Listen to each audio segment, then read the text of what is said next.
Good morning, everyone. How's everyone doing?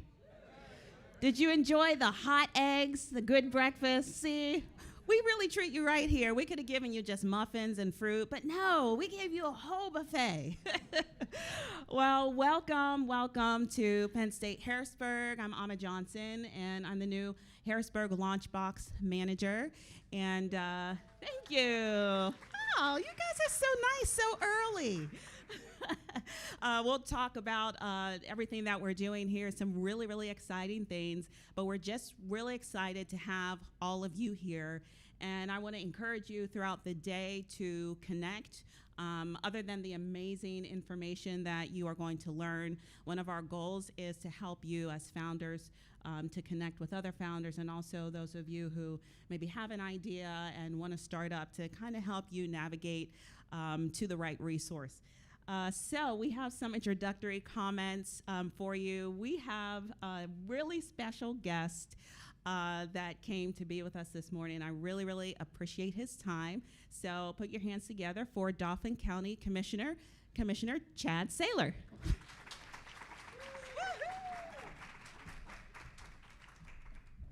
Oh, I didn't make it up in time. Well, good morning. Good morning. All right. Alma, it's a pleasure to be here.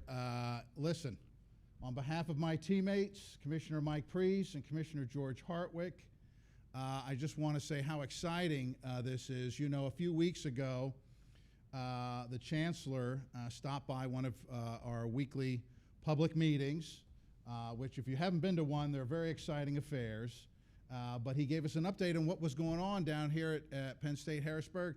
And we heard about plans to relaunch the LaunchBox, and it is very exciting because, you know, we understand I'm not telling you guys anything you don't know. Small business is the backbone of our economy. Am I not right? I mean, it is. On the way here, well, actually, before I left, I did a little research on the Google, and I was astounded to learn there are in this country 33 million small businesses, which is 99% of all businesses in this country. Each and every year, 8 to 9 million jobs are created by small business.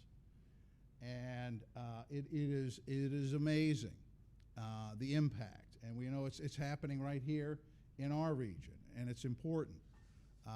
You know, and I don't know what it is about the entrepreneurial spirit, this desire to leave behind the humdrum job, the workplace rules, the politics, the bosses, all this kind of thing. As a politician, it's daily life for me. But and then to follow your dreams, to become your own boss, whether it's an e-commerce store or a brick and mortar business, it's important. And, you know, there's no place better than here in central Pennsylvania to start a business and grow a job, whether it's the infrastructure, whether it's the quality of life that we have here, and it's because of institutions like Penn State Harrisburg innovating ideas like the LaunchBox to help men and women like you get your businesses started and thriving, so that men and women like me can tax them, right? So thank you all for being here. This is very important. We're glad to be a part. Thank you for having me here, and I'm anxious to learn more about what the relaunch is going to look like. So thank you all very much.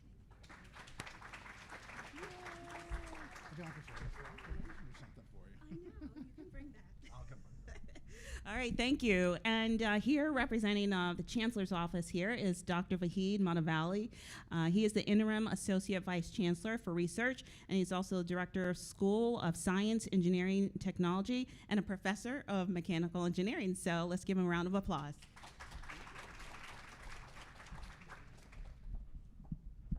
Thank you, Emma. Good morning and welcome to Penn State Harrisburg. I am wearing multiple hats.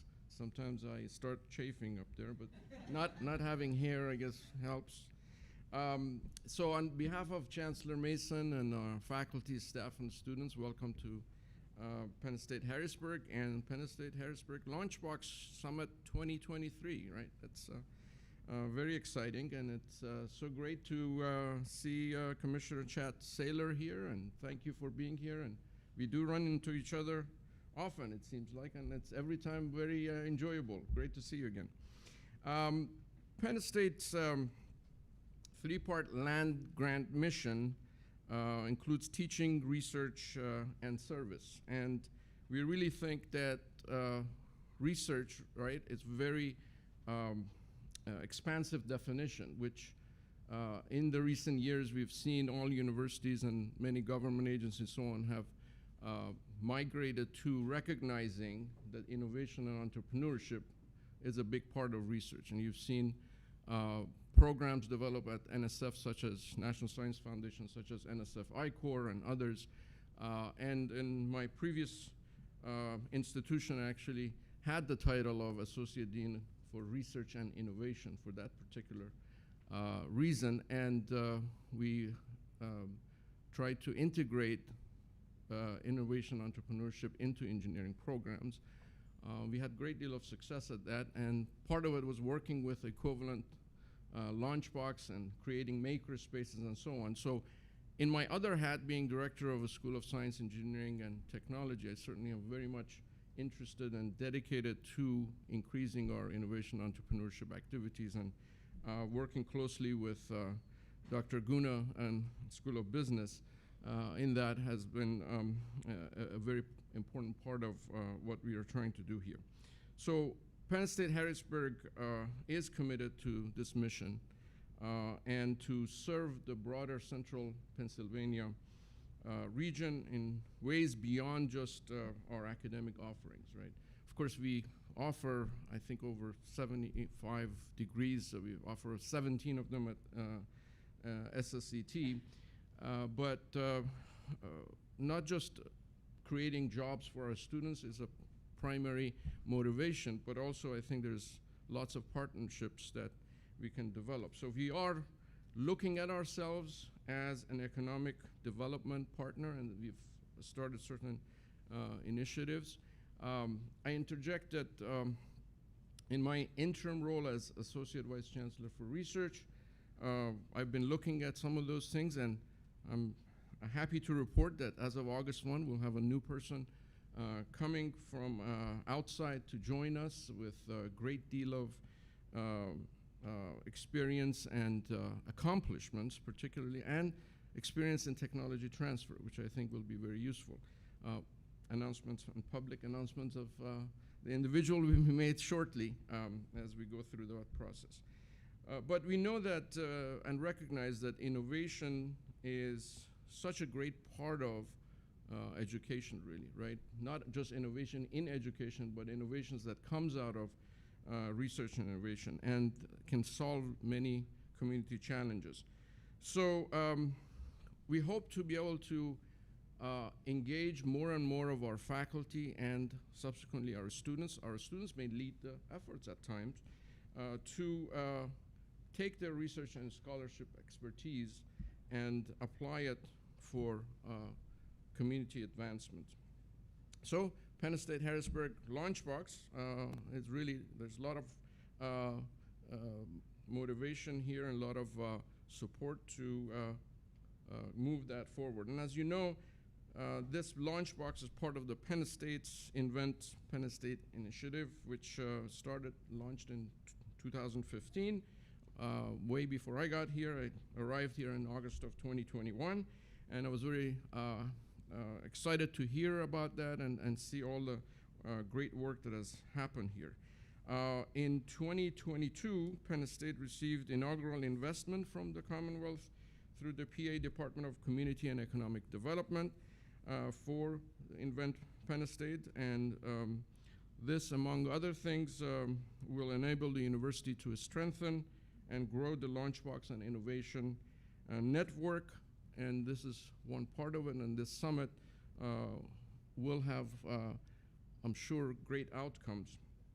And of course, our campus itself has this as a high priority, where we are trying to secure philanthropic funding and other funding to continue this development, including establishing a center focused on innovation entrepreneurship. So pleased to have Dr. Guna Sakaran, who came to Penn State Harrisburg same time here, and of course delighted to see Ms. Johnson, who had met before, join us in capacity as the manager on board. So we are here to support and see the success, and excited to see this event happening. And again, welcome, and wish you all a great summit today. Thank you.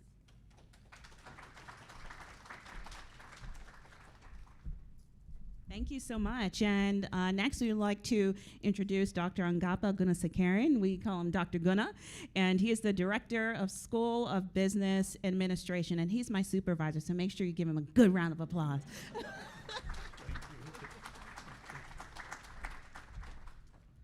Good morning, everyone, and welcome to Penn State Harrisburg. As Ms. Emma Johnson introduced, so my full name is Angapa Gunasekaran. Please feel free to call me Guna. I'm the school director for business administration. So I'm about to complete 2 years at Penn State Harrisburg. And Emma and myself have been working on Penn State Harrisburg LaunchBox, and we are so pleased that Emma was able to join us about a few months ago. Within a short period of time, she was able to pull through this major sort of summit to support small businesses in central Pennsylvania. We are excited to have you here for today's Small Business Summit and to share with you the services of the Penn State Harrisburg LaunchBox. So as we all know, of course, Commissioner Chad Saylor said the importance of small businesses in creating jobs and also supporting the regional economic development.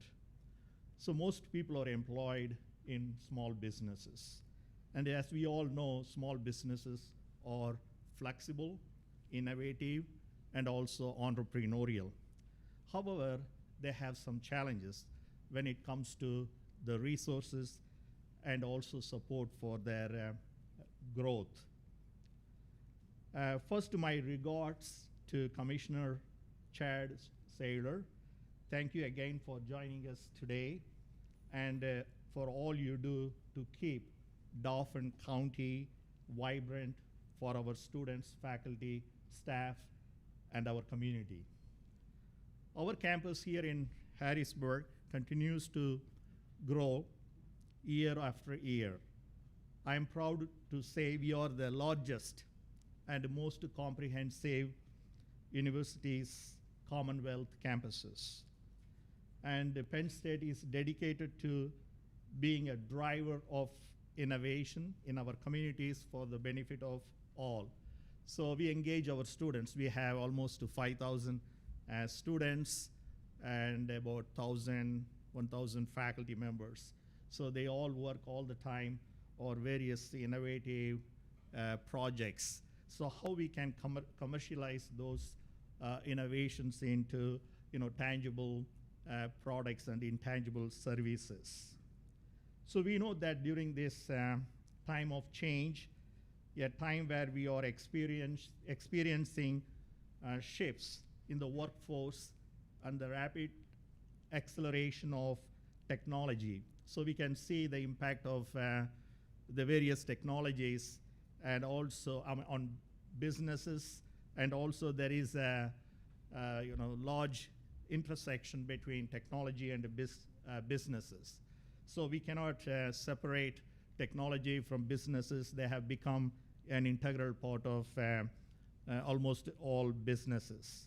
So now we look at artificial intelligence in business operations, including logistics, supply chain, and so on.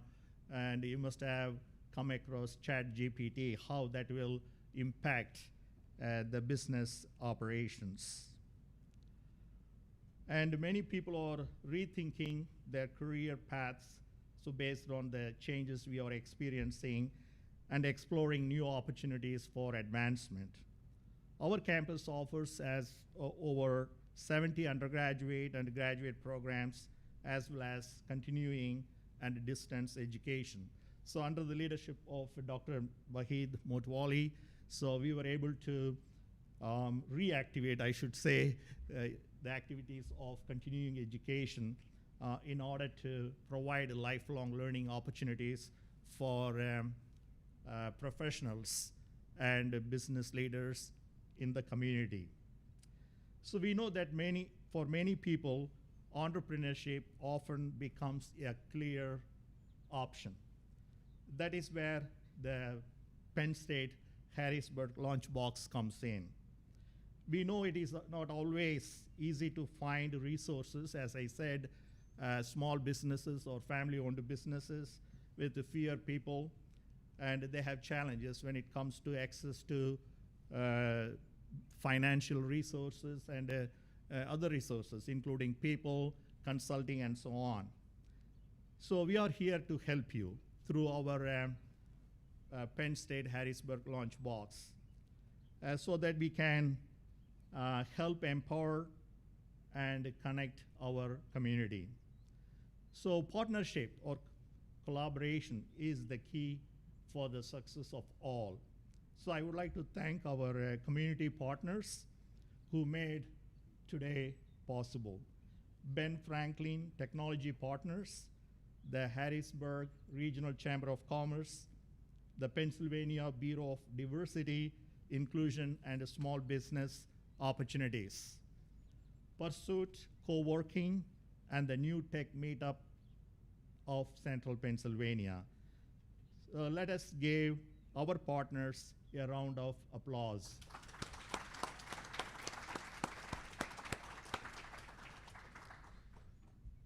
With the strong partners, we can better serve our community. It is all about working together. So we want to pool our resources and core competencies in order to serve our community better. So as a single organization or individual or group of people, we cannot just have all those things to serve better the community. In recent years, through the Penn State Harrisburg LaunchBox, we have hosted incredible startup weekends. About 6 months ago, so we had almost 60 participants as part of the startup weekends. They have worked on several new startup ideas and projects, and we have shortlisted and we have awarded some of the best startup projects. I was so impressed with the startup ideas and the projects presented at the startup weekend.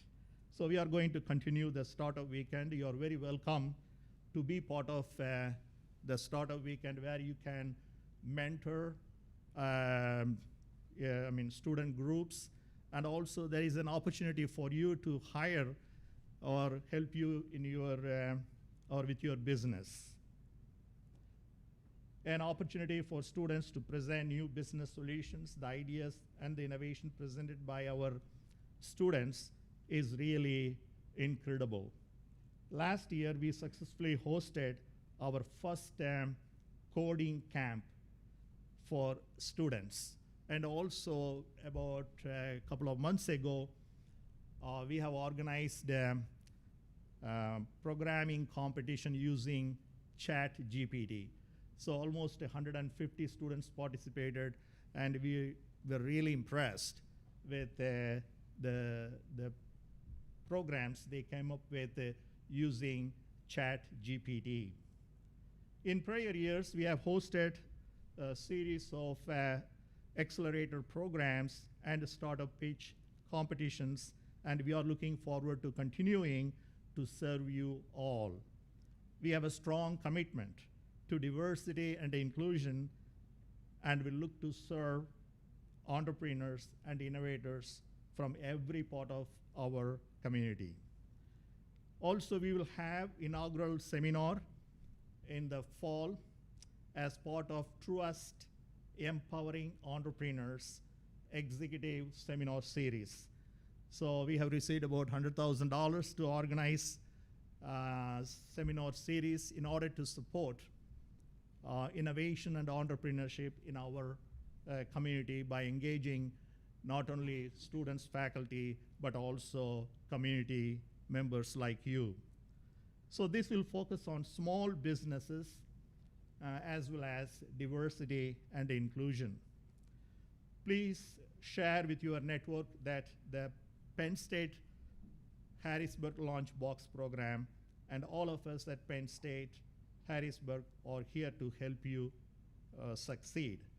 I hope you enjoy today's program, and again, thank you for coming.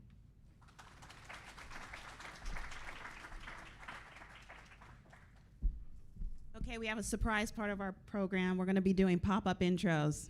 Small business, who wants to come up and give their quick 60-second commercial? What do? It's an opportunity to promote your business.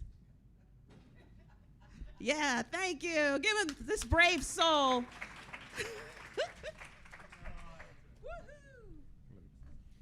Good morning, everyone. I am Tom Holloway. I work with a company called One Alpha Consulting. We are a small veteran business registered with the state of Pennsylvania, Maryland, and the federal government. We do consulting mostly around IT, staff augmentation, program management, project management, things like that. We started in 2022 officially, and we've been pretty successful so far in the state of Pennsylvania and Maryland, mostly as subcontractors to prime vendors looking to meet the small disadvantaged business requirements. In addition to that, I have 20 years experience working with government contracting, mostly at the state of Pennsylvania. And for the last 10 years, I've helped small disadvantaged businesses get set up, registered with the state, and then find business opportunities. So thank you. Have a good day. Thank you. Sounds like you knew you were going to speak. That was pretty good. Right? That's pretty good. Well, see, you've got experience here. So if you're looking to do contracting and you don't know how to navigate it, there's, another small business owner who's done it. Thank you. All right. So next we have Annie Hughes. She is with Invent Penn State, and we kind of just want to explain to you, let you know why the LaunchBox is here. I've been reaching out to people, and they go, "Are you sure it's free? Like, are you sure?" And I go, "Yes." They're like, "You're not going to send me a bill?" "No, I'm not going to. If you want me to send you a bill, I can." So this is part of the Invent Penn State initiative. So Annie will give an overview of it. You may have friends, relatives, partners in other parts of Pennsylvania who may be able to use our services. So we want to make sure you know about it. So let's give it up for Annie.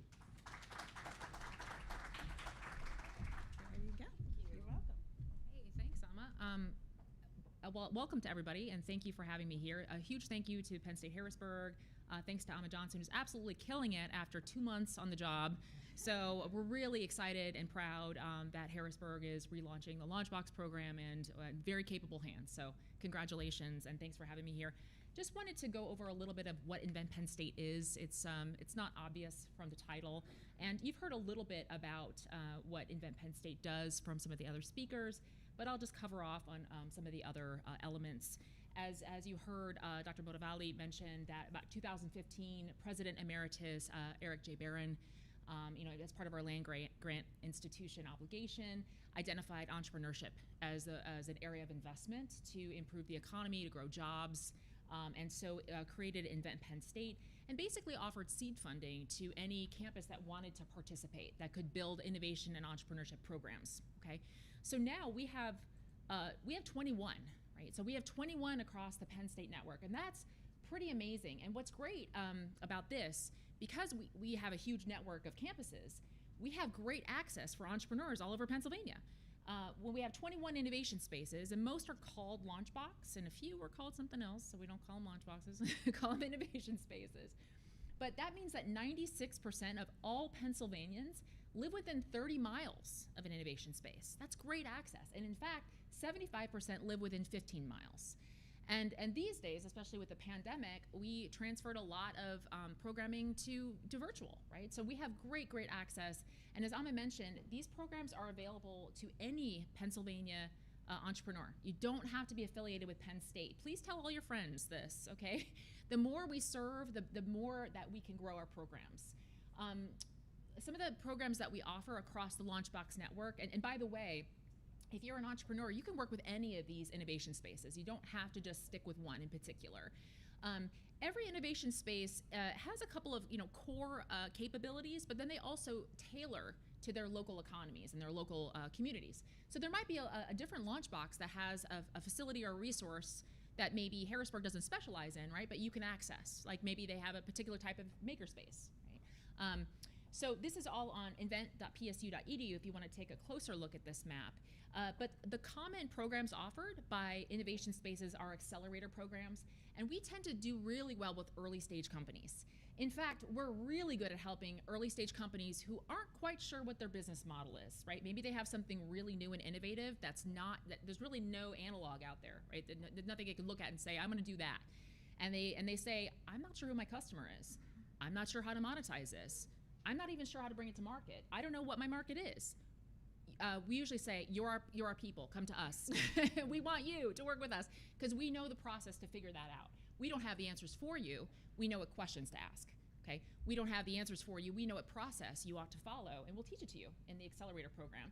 And when Invent Penn State entered the ecosystem of entrepreneurship support, there was already a great ecosystem in place. There was SBDC, Ben Franklin, SCORE, and a dozen other things, right? And it was really coming in and enhancing and filling in gaps. And what Invent Penn State noticed is that early stage support, that was an area that we could develop, that we had unique capabilities to help that early stage entrepreneur and enhance the ecosystem. Okay, so accelerators, some of the facilities have maker spaces that help with prototyping. One resource I would like to mention, and I always shout it from the hilltops, and please also tell all your friends, is we have pro bono legal help for entrepreneurs. This is based in State College, but they service clients all over the state via Zoom. And you can get free legal help. They don't litigate, but they help with everything else entrepreneurship related, including intellectual property. So for those of you interested in patenting, trademark searches, the stuff that costs quite a lot of money if you go to a lawyer, you can get support from our legal clinic. And you can find information about that on any of the LaunchBox websites. There'll be a link to legal help.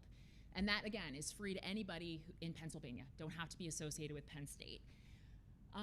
Speakers, competitions, advisors, events, you'll see all of this in our network. And we're really excited to see also what Penn State Harrisburg has in store next, because you have some great programming that you've already run. Last thing I'll say, just a little bit of bragging, right? Humble bragging, or maybe not humble bragging. But we're really proud of the results we've produced since 2015. And as of 2022, here are our numbers. The LaunchBox and Innovation Network has assisted nearly 6,000 entrepreneurs in Pennsylvania, has engaged nearly 17,000 faculty, staff, and students, has helped launch over 278 new companies, has created over 600 new startup program graduates, created over 400 new jobs and 500 internships, and that's just in the realm of the entrepreneur, and leveraged over 28 million in external funds. So we're really proud of that work. As mentioned, we were able to get funding from the legislature that will allow us to grow our services and reach more entrepreneurs. That's what we want to do. And in particular, we're really focused on reaching underrepresented entrepreneurs. It's easy to reach people who know about you, but there are people who don't know about you or have some limitations to access. Those are the area that we're really trying to reach next. So with that, I just want to say thank you again for inviting me, and really excited to see what comes next in this event. Thanks.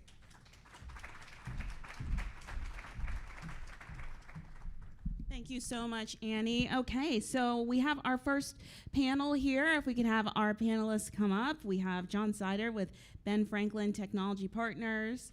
We have Adam Porter with Pursuit Co-working, and Melissa Stone with the Harrisburg Regional Chamber and Creative. Give them a round of applause. They are regional rock stars.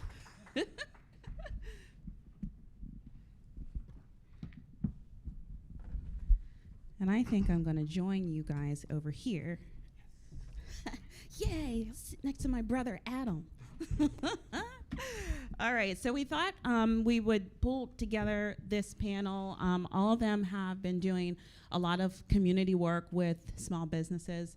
And as they're sharing, please think of questions that you have and think through of, any barriers that you have to growing your business, resources that you're looking for, because after they do some intro comments, we're going to open it up and have this be more interactive.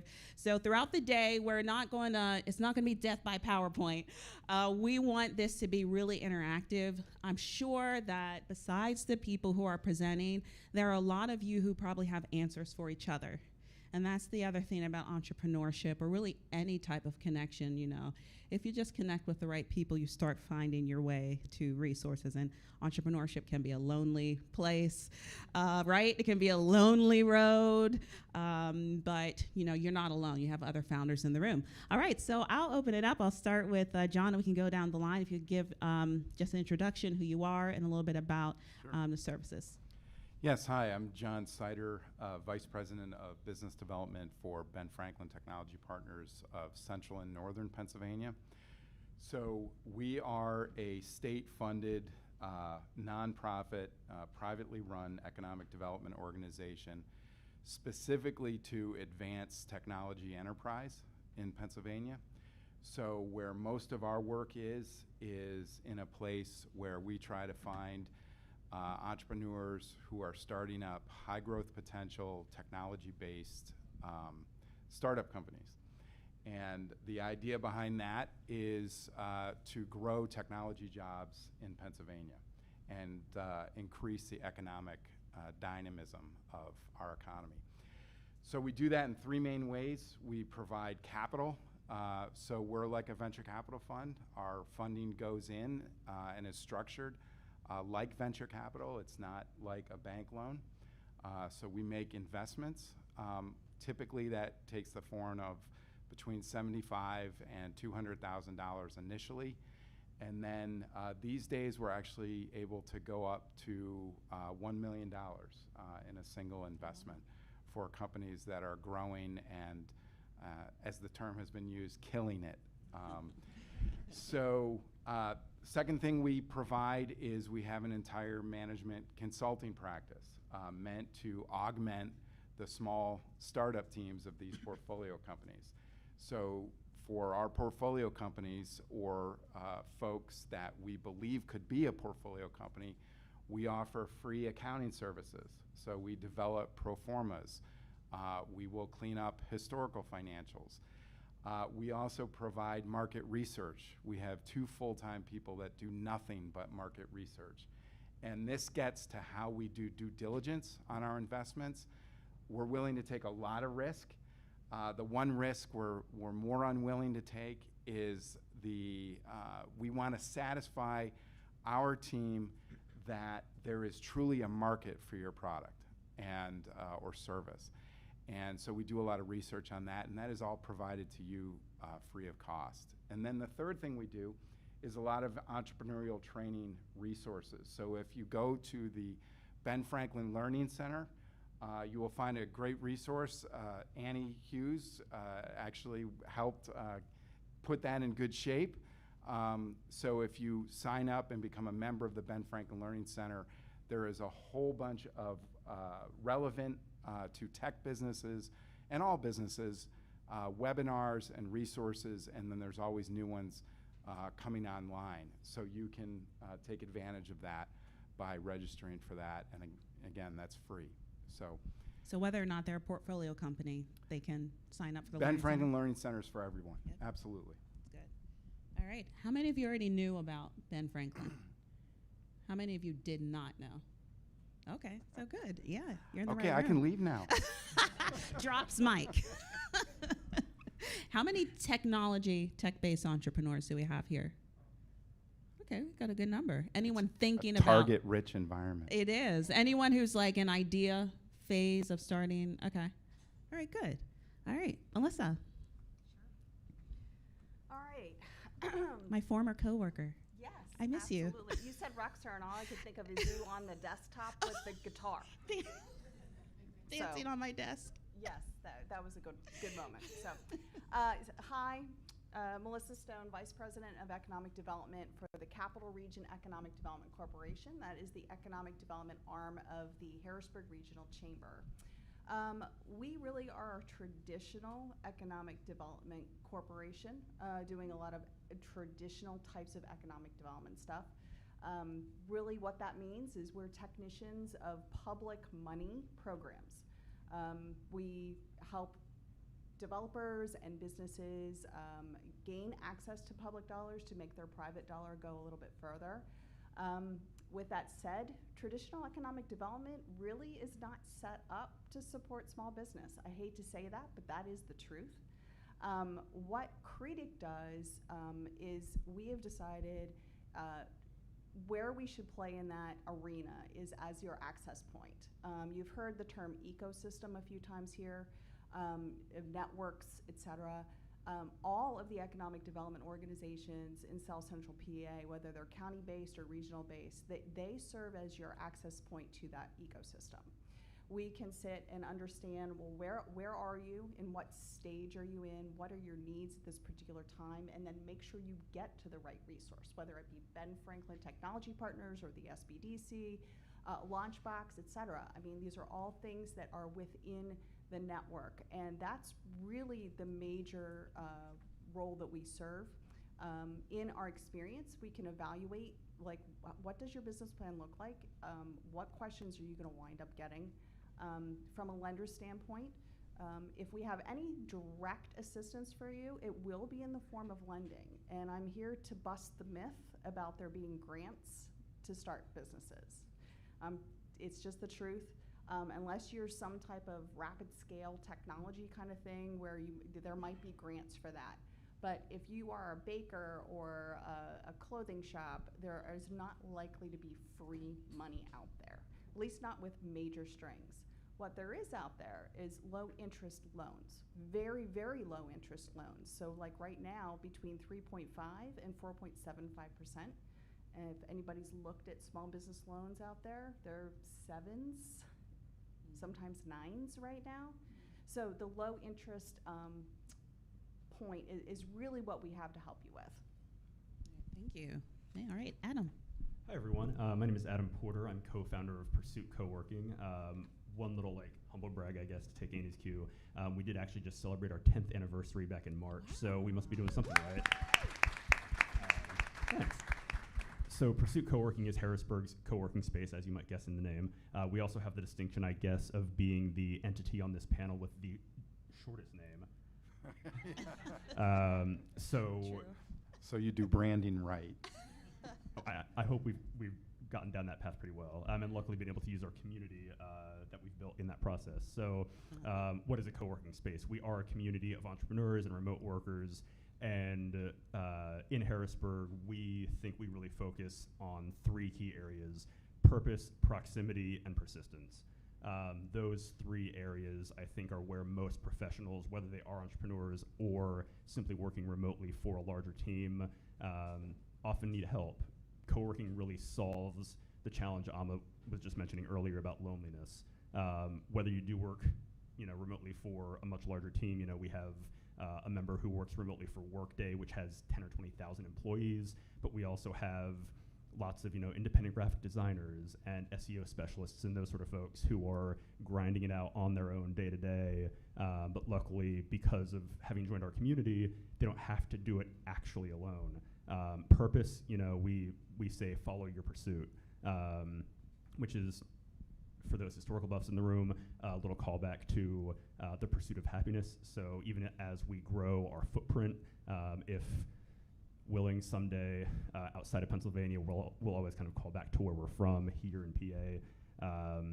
We really want folks to be able to do something that makes them happy. You spend, half of your waking hours working?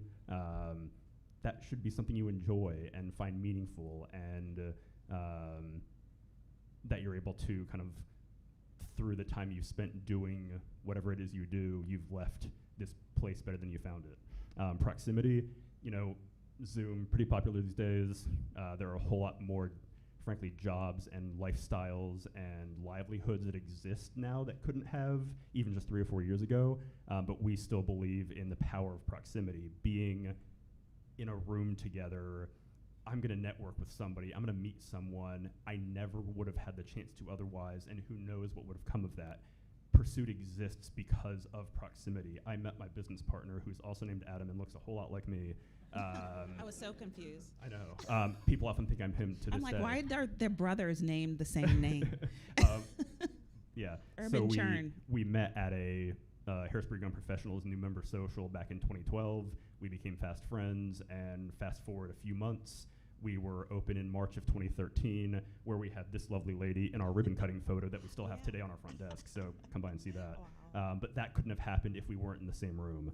And then persistence, like we've said, entrepreneurship, even just working for or by yourself, can be really lonely. But if you have that community of support around you, I don't want to say anything is possible, but you can get a whole lot more done if you have, cheerleaders by your side helping you through it. So talk about, so that they know like the different levels of how they can interact with you. So again, the co-working space is great to just be connected. You've got offices and but you have like the hot desk too, Sure. right? So we have a few tiers of membership and work kind of like a gym. It's an all-inclusive monthly membership. Thank you for the sales pitch. Yeah. Why we're here. Right? Someone might want to pop in for a day, Yeah, exactly. and yeah. We do offer day passes, so if you're just passing through town or don't have a recurring need for what we offer, you can also do that as well. It's a nice alternative to a coffee shop or your spare bedroom.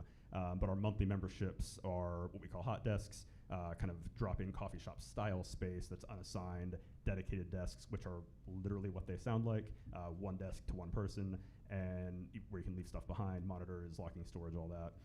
And then private offices as well. So as your business and your team grows, you can have your own dedicated space. We also do offer hourly and daily meeting room rentals, that's hard to say, to companies or teams who want to just get together. Maybe they are distributed, but they still need some time to be in the same place, right? The power of proximity. So we hope we can enable that as well. Okay, great. All right, so next we're going to talk about kind of breaking through barriers. Before we do, does anyone have any questions from those intros, any burning questions right now? Okay, so let's talk about just in how you've worked with so many different small businesses, and I'm sure you've seen some that have started and scaled quickly, or maybe some that have grown slowly, because I feel like we're always talking about fast growth, and that's not the only way to grow, right? But I'm sure you've seen others maybe fail fast as well, which is not always a bad thing, right? So if you could talk about some of the barriers that you see, and some of the solutions, and just kind of advice for someone who's just starting that would help them overcome a world of trouble if they just hear a little bit of advice from you. So talk about some of those barriers and solutions. I'm looking at you, John, so you go ahead and start. In other words, what is the meaning of life? Why are what we is the here?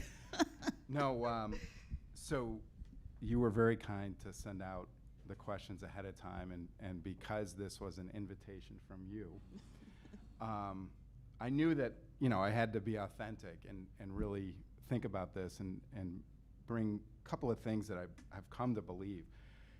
And one of them is a little bit different, I think, than a lot of what's out there. And we have 137 portfolio companies at this point. And I've been at Ben Franklin Technology Partners for 12 years. Adam is the entrepreneur up here. So one of the things we strongly believe is that entrepreneurs should advise entrepreneurs. So I'm a finance guy. I'm not an entrepreneur. But what I will humbly offer is something that I've observed. And I read a book a few years ago called Working Together. It was by Michael Eisner, who was the CEO of Disney. And he had a COO named Peter Wells. And the media industry has always fascinated me. And so I've just kind of tried to follow it all the time and read about the different personalities. And his book was about partnerships, complementary, magical partnerships. And he and Peter were very successful. And the book goes on, and it's not a great book, quite frankly, but the idea always stuck with me. Because at the time I was reading it, I was feeling like, in my career, why is everything so hard? And the idea was that you shouldn't try to be good at everything. You're not going to be good at everything. It's not all on your shoulders. Find a collaborator that's good at the things that you're not. And so he gives the examples of the movie producers, or Brian Glazer as a movie producer, Ron Howard as a movie director. That is a phenomenal partnership that has made billions of dollars in the movie business. Charlie Munger and Warren Buffett are investors. You don't hear much about Charlie, but Warren will say, I cannot be successful without Charlie. That's an incredibly successful investment partnership. So the idea is that I guess I'm trying to talk about, and I've seen this in our portfolio, is the idea of being a solo entrepreneur is really, really challenging. And so I guess what I would assert in overcoming the barrier of all the things of trying to do it on your own, I believe you can increase your chances of success by seeking a co-founder, okay? And I have seen all elements be successful. We've had solo entrepreneurs that have built teams, but when I'm talking in the first couple of years, it is just really hard to do it all on your own. So I think that seeking a co-founder has a couple of advantages. One is that if you can sell your vision to somebody else, doesn't that validate your idea in a major way? You're getting somebody else to put aside everything that they're doing and say, yeah, you know what? Let's do that. Okay, so that's a pretty good validation of your concept. And then particularly if you try to find somebody that is complementary to what your skill set is, oh, wow, that's a magical combination. Now, I'm not saying this is easy, but what I'm trying to bring is the authentic reality of what I've observed. And when our folks come in with a co-founder, and the way it often works is somebody has the idea, but then there's also a technical co-founder who's really good at the programming, the coding, and those kinds of things. And they have complementary skill sets. And they both have the same vision and the same energy, but they have complementary skill sets. So I've come to believe that that could be something you could do to really reduce your risk and overcome the barriers that come of trying to do it all yourself. Yeah, it's a good idea. And I think, well, how many of you have co-founders? Okay, so it's just like a handful. Yeah, and I think probably the challenge for the true entrepreneurs, we are addicted to doing everything by ourselves. And it's a very vulnerable place to invite someone into your happiness or your mess. Whichever one. Right. So for a lot of the companies you've seen who have co-founders, did they kind of just meet by happenstance? Did they come into your program and find a co-founder? How have you seen that happen? So something that's really exciting about the era we're in now, in this region, I see my friend Jamal Jones from Harrisburg University. Mm-hmm. Please raise your hand. So, Center for Innovation and Entrepreneurship. Round of applause for Jamal. So they have great entrepreneurial events. Invent Penn State has great entrepreneurial events. Ben Franklin, Creedic, Pursuit. Yeah. There's never been a time where we all know each other, like each other, trust each other, work together, partner up. Yeah. So I guess what I'm saying is the ecosystem in this region is more mature than it ever has been. That's true. And therefore, to the benefit of the entrepreneur, you can plug in. Yeah. And I may not, and find, if you're going to find a co-founder, and I'm not preaching that religiously like you must. I'm only offering that as an idea. Sure. Perhaps, maybe it fits some of people's journey. But Maybe I don't know somebody, Mm-hmm. but Jamal might, Yeah. Adam might. I actually, to a pretty high degree of confidence, Yeah.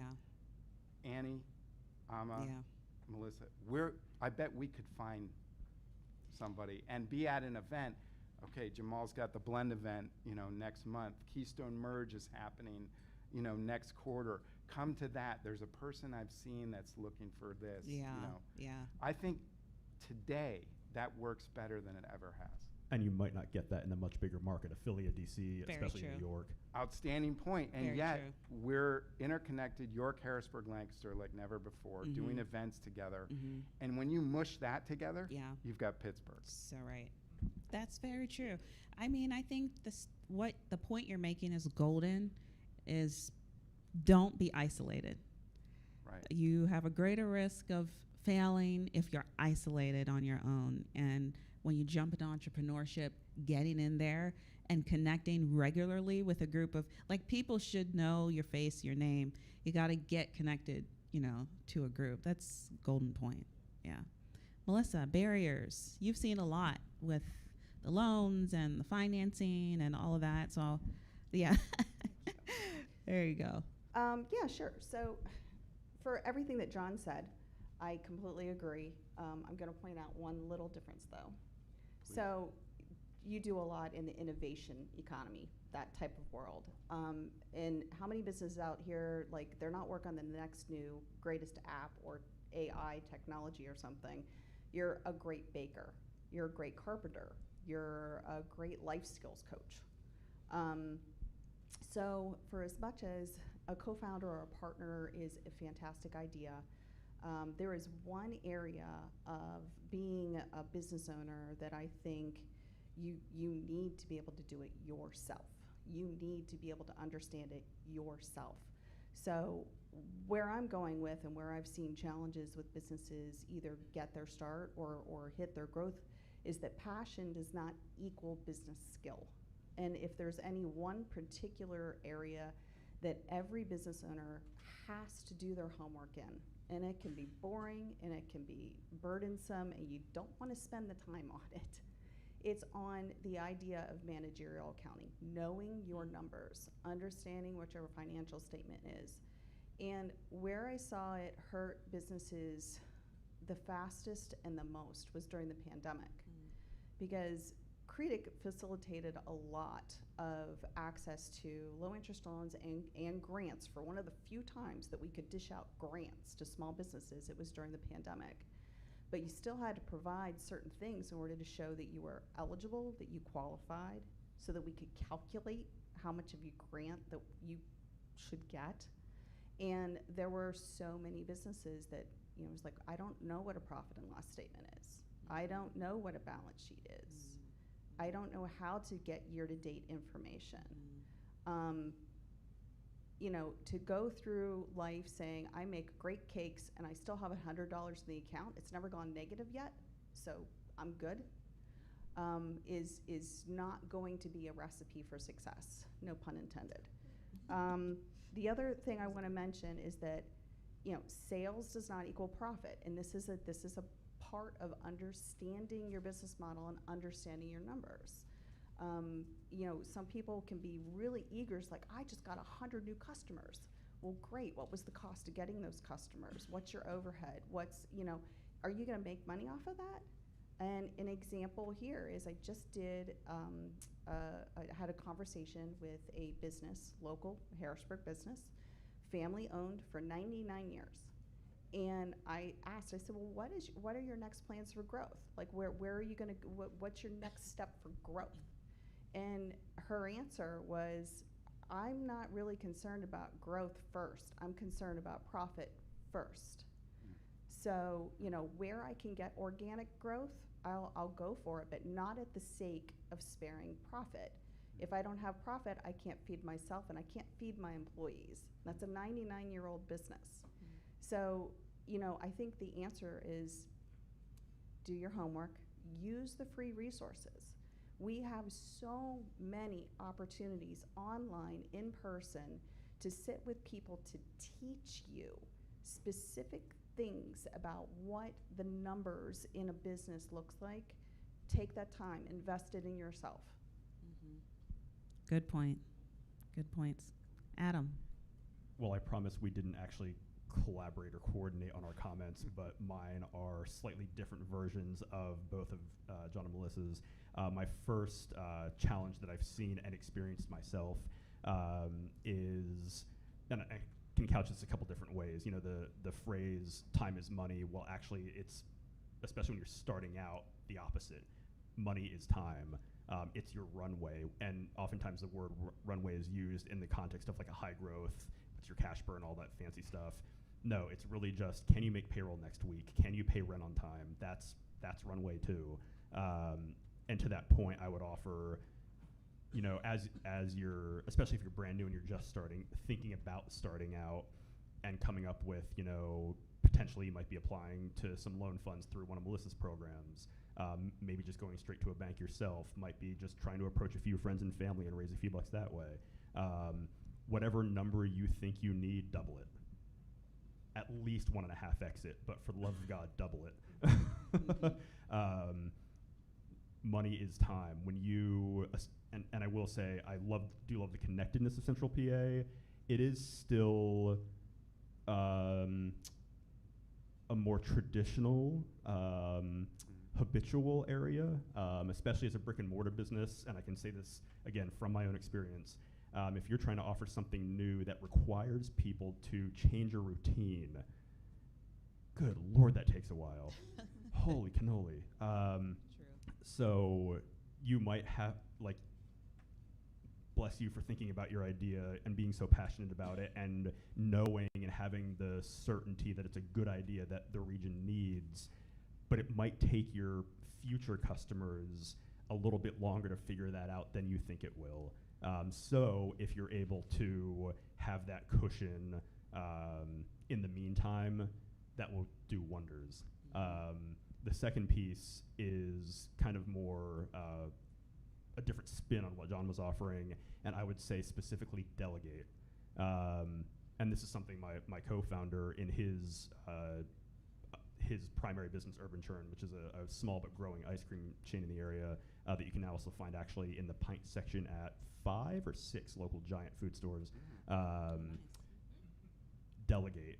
Oh my gosh, delegate. You can't do it all. Whether that is a co-founder, whether that's just hiring a good accountant, that kind of expertise and even just additional capacity will pay itself in dividends because nobody can tell your story like you. You can hire the best salesman in the world. You can get the best PR firm like Color and Culture. They're great. But even their team can't be quite as passionate about what you do and those cakes you make or that app you're building as you can. And to be able to get those new customers, to be able to land that next client in your early days, that first year or 2 or 5, honestly, depending what it is, your time is best spent being out there telling your story, meeting potential clients, collaborators, vendors, in a way that nobody else can. And if you can eke out a way to delegate almost everything else, especially professional services or some of the technical aspects that your business might have, there is going to be somebody out there better than you at those things. And admitting that is so relieving. It's so freeing to know that you can focus on what you're good at, what you're passionate about, not, oh, I've got to run payroll now or whatever it might be. So those are kind of the 2 things I would offer. So kind of wild card question for you. Walk us through, because a lot of times we hear stories and we see businesses kind of where you're at right now, but don't really understand the how. I think everyone just goes like, how did you, from your idea, get started? So walk us through kind of like the early days when you were startup HBG, and once you had that idea, because I mean you've got a building, so that's a huge commitment. What steps did you take to make it happen? What's the very short version of that? So like I said in my intro, other Adam, as we call each other, and I met in August of 2012, and I cannot make this up. one day during happy hour on the back of a napkin, and no, we don't have the napkin anymore, sadly. One of us blurted out the name. Adam Brackbill is his actual name, not other Adam. He had the logo and the URL and the website built 24 hours later. By Thanksgiving of that year, I had the LLC registered with Department of State. We signed a lease in January of 13 for our original home, which is now Big Brothers Big Sisters office. Shout out to them. Got a bunch of friends together with some beer and pizza, painted the walls, got some cheap furniture from a used shop down the street, with a little conference room, maybe a dozen desks or so, and suddenly we had a co-working space in Harrisburg, and hoped people would show up. So how did you get those first few customers? They're just people you knew. Some of it was our existing networks. Adam Brackbill is a Messiah grad. I actually attended class here at Penn State Harrisburg, though didn't graduate. Life happens. So some of it was our existing network. It wasn't that big of a space. It might have been 1,000 square feet or something. Okay. Like as big as that table. Okay. So it didn't take a lot to fill it. But as we then took over the second floor of that building to have some private offices the following year, then we were kind of at a point of, now what? So our current landlord at our primary space at 922 3rd Street in Midtown approached us because they saw us growing, and thankfully through some networks we've built, especially through the chamber, they were aware of us at least, and some other relationships I had too, and said, hey, we're rehabbing this giant, beautiful, old historic building. Do you want to take over the first floor? Heck yeah, we do. Got it. So your network just starting. I mean, it sounds crazy, actually, but like just start. At a chamber event in 2017 or 18, the thing that was at HMAC, whenever that was. 18 that I spoke at, my remarks centered on a cute little acronym I came up with that was START. And the whole point of my spiel was just do it. Take a step. I know a lot of people have a whole heck of a lot of barriers to doing that, but nobody is going to take that first step unless you do. So I know saying just start sounds really simplistic and kind of highfalutin, but that's it. And how many companies do you have at Pursuit now? I actually had to come up with this every year for the new market tax credit thing our developer needs. Put you on I the think spot. we're up to, I think we just crossed 200 members that represent wow. about 110, 120 entities. Okay. Whether that's one person working remotely for exciting. a Fortune 500 company or a small local company with a team of 5. Got it. Okay. All right. So anyone want to share barriers and have a question, either for the panelists or the group? Yep. Thank you.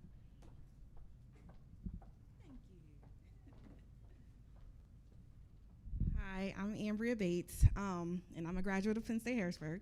But I have a question. We're in a time of the transfer of wealth. A lot of baby boomers are wanting to retire. So I have a question I have the opportunity to acquire a business. So do you have it's a supportive services business. So it's more like what Creedic, what you were talking about, Melissa, and just any advice on that, building the team, wanting to expand, make the processes, automation, all of that better, because that's really what's needed at this business. So acquiring. Are you dead set on acquiring yet? I think, yeah. It's been a few months that we've been going back and forth, but yeah. Okay. And she's staying on board, so, Okay. she'll be a consultant. Okay. Do you need financing to do this acquisition? Yes. You do? Okay. So the trick with business acquisitions is a lot of time you're not buying fixed assets, you're buying goodwill, intangibles, and things like that. And that doesn't provide collateral, so finding borrowing to borrow money for that gets tricky. The absolute best tool out there for that, there is one that exists. It's a bank loan, but it's guaranteed by the SBA. Okay. Long story short, it might be a little bit more expensive, but what they will be able to do for you is give you better terms. So instead of consolidating these things that are not really collateralized into a 3-year repayment, which, by the way, is one of the state programs and was really stupid. You can extend those repayments, so your monthly payment falls in line with what's conducive to your cash flow. Okay. So it might be expensive. There are some fees. The interest rates are a little bit scary, but they should be able to structure it in a way that your monthly payment is flexible and better for the flow of your business. Okay. So should you go into a bank and ask for a 7A loan? The answer to that is no. That, in my opinion, don't just walk in and say, I want a 7A loan. No, let the lender do their due diligence. Let them come to the conclusions. If you can get something conventional, it's going to be cheaper. So don't lay it on the table, but be prepared Okay. that is probably the right tool for your financing. Other than that, also be prepared that there is going to be an evaluation done of that business Yeah. to make sure what you're paying for it Okay. is actually going to be worth it. Okay. And that's in your interest. Okay. So I've been working with Community First Fund. Yes. So they're actually doing the evaluation as we speak. So hopefully that comes back with, you know. Yeah, Community First Fund is one of the best, very small and startup financiers out there in our community. They are dedicated and focused on our urban areas and other types of disadvantaged business owners. So they are a resource that not everybody has access to so easily, because they're right here. Yeah. Like, you can walk down and talk to people. Right. So right. yeah, you're set up with a good connection there. Okay. Thank you. No. Okay. I'm good. Has anyone acquired a business and has any other advice? Anyone been in that position? Okay. Saw a hand over here. Okay. Make it through the maze here.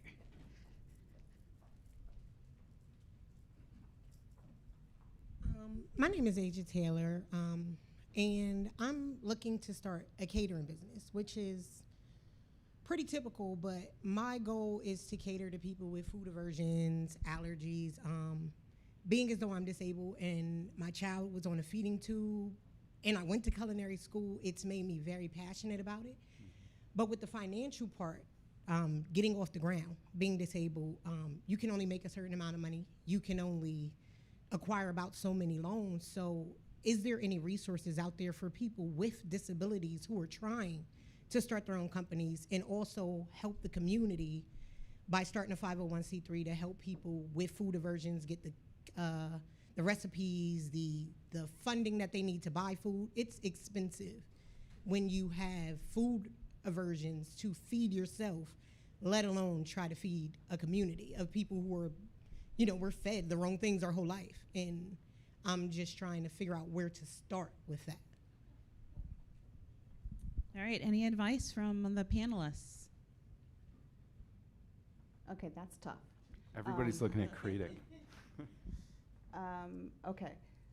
The one piece that was a trigger for me when it comes to accessing programs for business, most of them are focused on for-profit businesses. So for as much as doing a 501c3 might be the right choice for you, and I'm not saying it's not the right choice for you. You have a social interest going on here, so that it definitely could make sense. But accessing assistance programs, that might make it more difficult as a not-for-profit.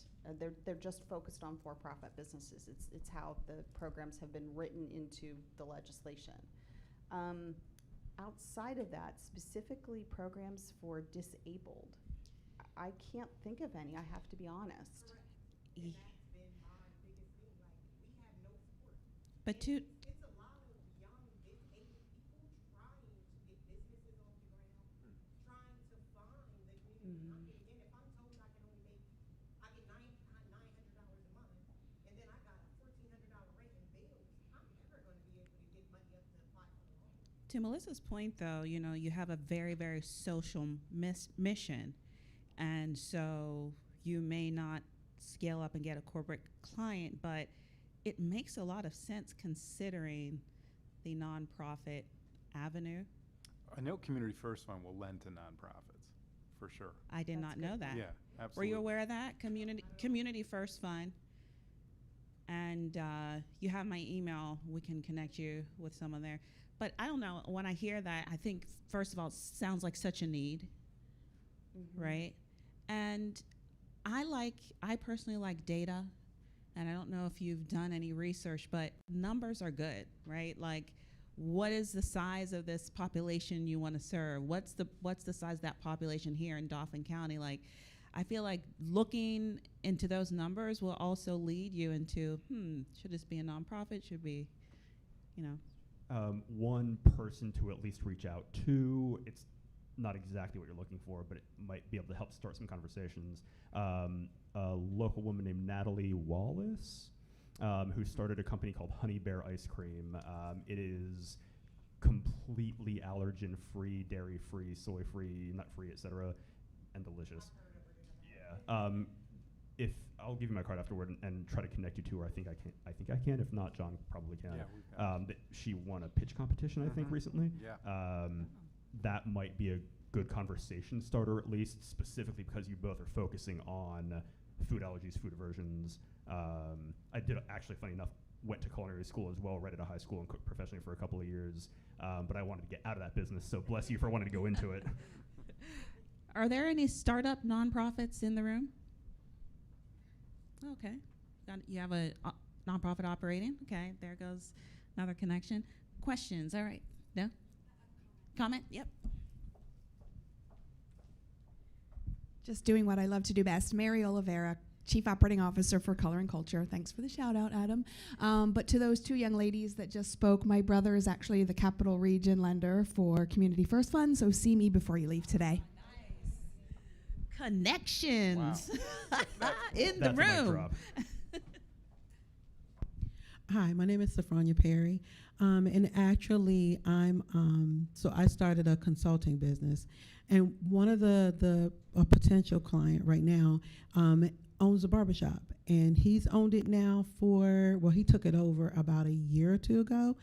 And in a conversation that we had the other day about some of his needs, he's in need of fixing up his building. So my question to you is it grant funding that he should go for or for a loan?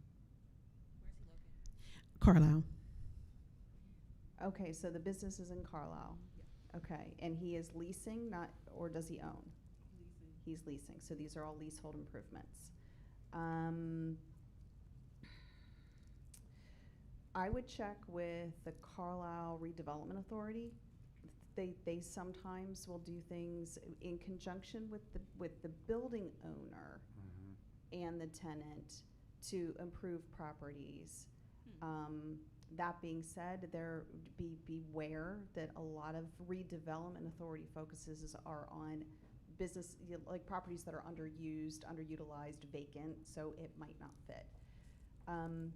Low interest lending truly is probably the better fit for it.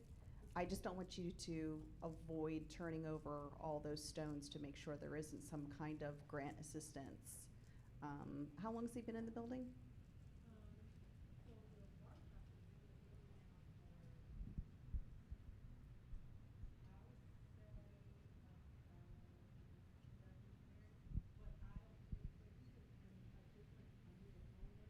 Mm-hmm.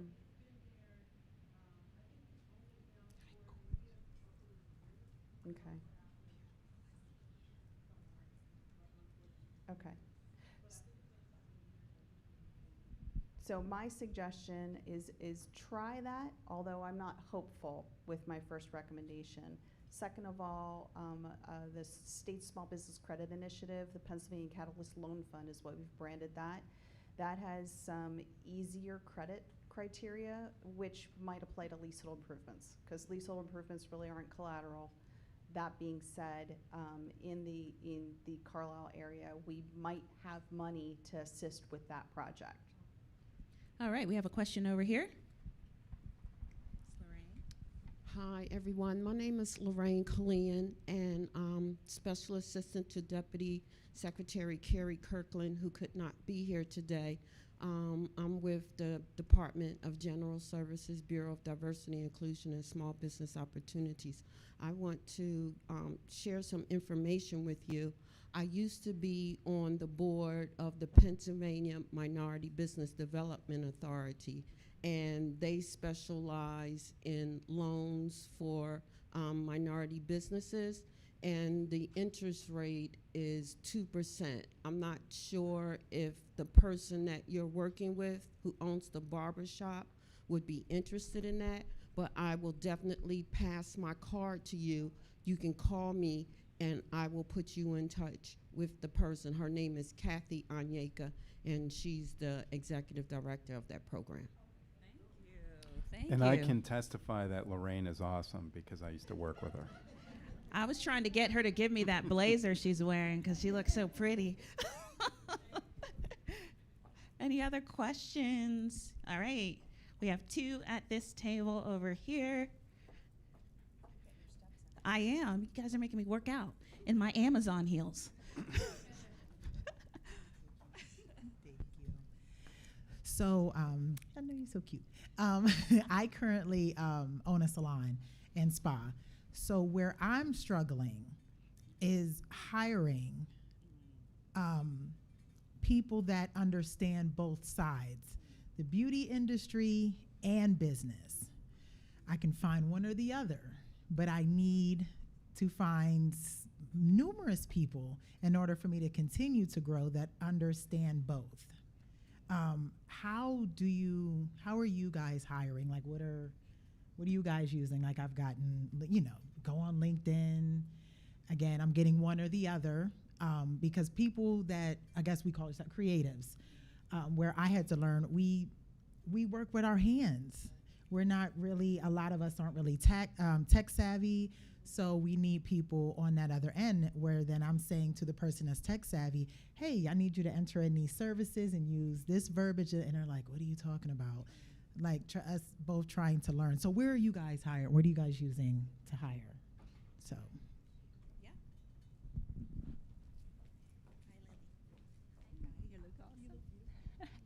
Hi, yes, I can share some, my thoughts on that with my staff. Like, I have almost 20 people in my team. To grow staff, I think one is the LinkedIn. I'm being so successful to find good people in there, and sometimes you're looking for candidates. Number one is not only what they know, is are they open to learn. So they might have, like a year or two experience, that's all, and maybe not qualify in innovation, but you can train them. So train them, it will create a loyalty and a bonding with you, so they won't leave like, some other employees. So that's my advice. Good idea, yeah. Any other advice for her? Okay.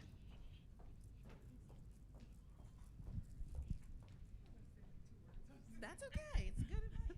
Hello, I'm Joy Man. I was just going to say to you, because I've been kind of looking into it myself, sometimes you might want to go the route of a virtual assistant who will, take over the tech and the business type things and still allow you to be creative. Because trust me, I understand. It's like, you want me to do what? I just want to, play with my hands. Like, don't make me think and do business. So I do understand. But can I ask a question too? Of course. Thanks. I want to piggyback on her. Yes. The other thing too is, since I've been telling people, if you are struggling to hire in just an area that maybe it's just that type of field, entry level is hard to hire, consider creating a workforce program. You have to put in a little work, but you have Empire here. Probably a lot of people who are interested in beauty are probably interested later down the line in being entrepreneurs. Even if you could put together a 3-month program, right? They come in with you. They have to be working with you to get through the program, partner with Empire, because there are some, resources, maybe not necessarily grants, but resources for like workforce programs, especially something like the beauty industry that's not, as big an industry here. That's the other thing. Okay, you have a question? Yeah. Yes. So I guess just for other entrepreneurs, because of course, thank God I met Amma earlier on, but I just finally took a big step and leap to leave the corporate world. And, you have like little side hustles, but now I want to make it something that I can appreciate and fulfill myself. How do you stay encouraged through those rough times? I was asking, I'm like, I get to some events every now and then because I find out, I'm like, oh, okay. But how do you stay in the know to find that network to people who have walked the path already, to where they've been where you were trying to get? Okay. Let other people answer that. You have an answer? Okay, yeah. So a resource in Harrisburg is actually Elise Irvis. She has the Black app, BLACC. BLACC. She used to run La Cultura, and that's how actually I found out about this event. She posts events and work, and it's like a kind of social media where you scroll, but you scroll and it's only like business resources. It's really great. Good, thank you. We had some help over here, and I forgot about your question. I'm coming back to you.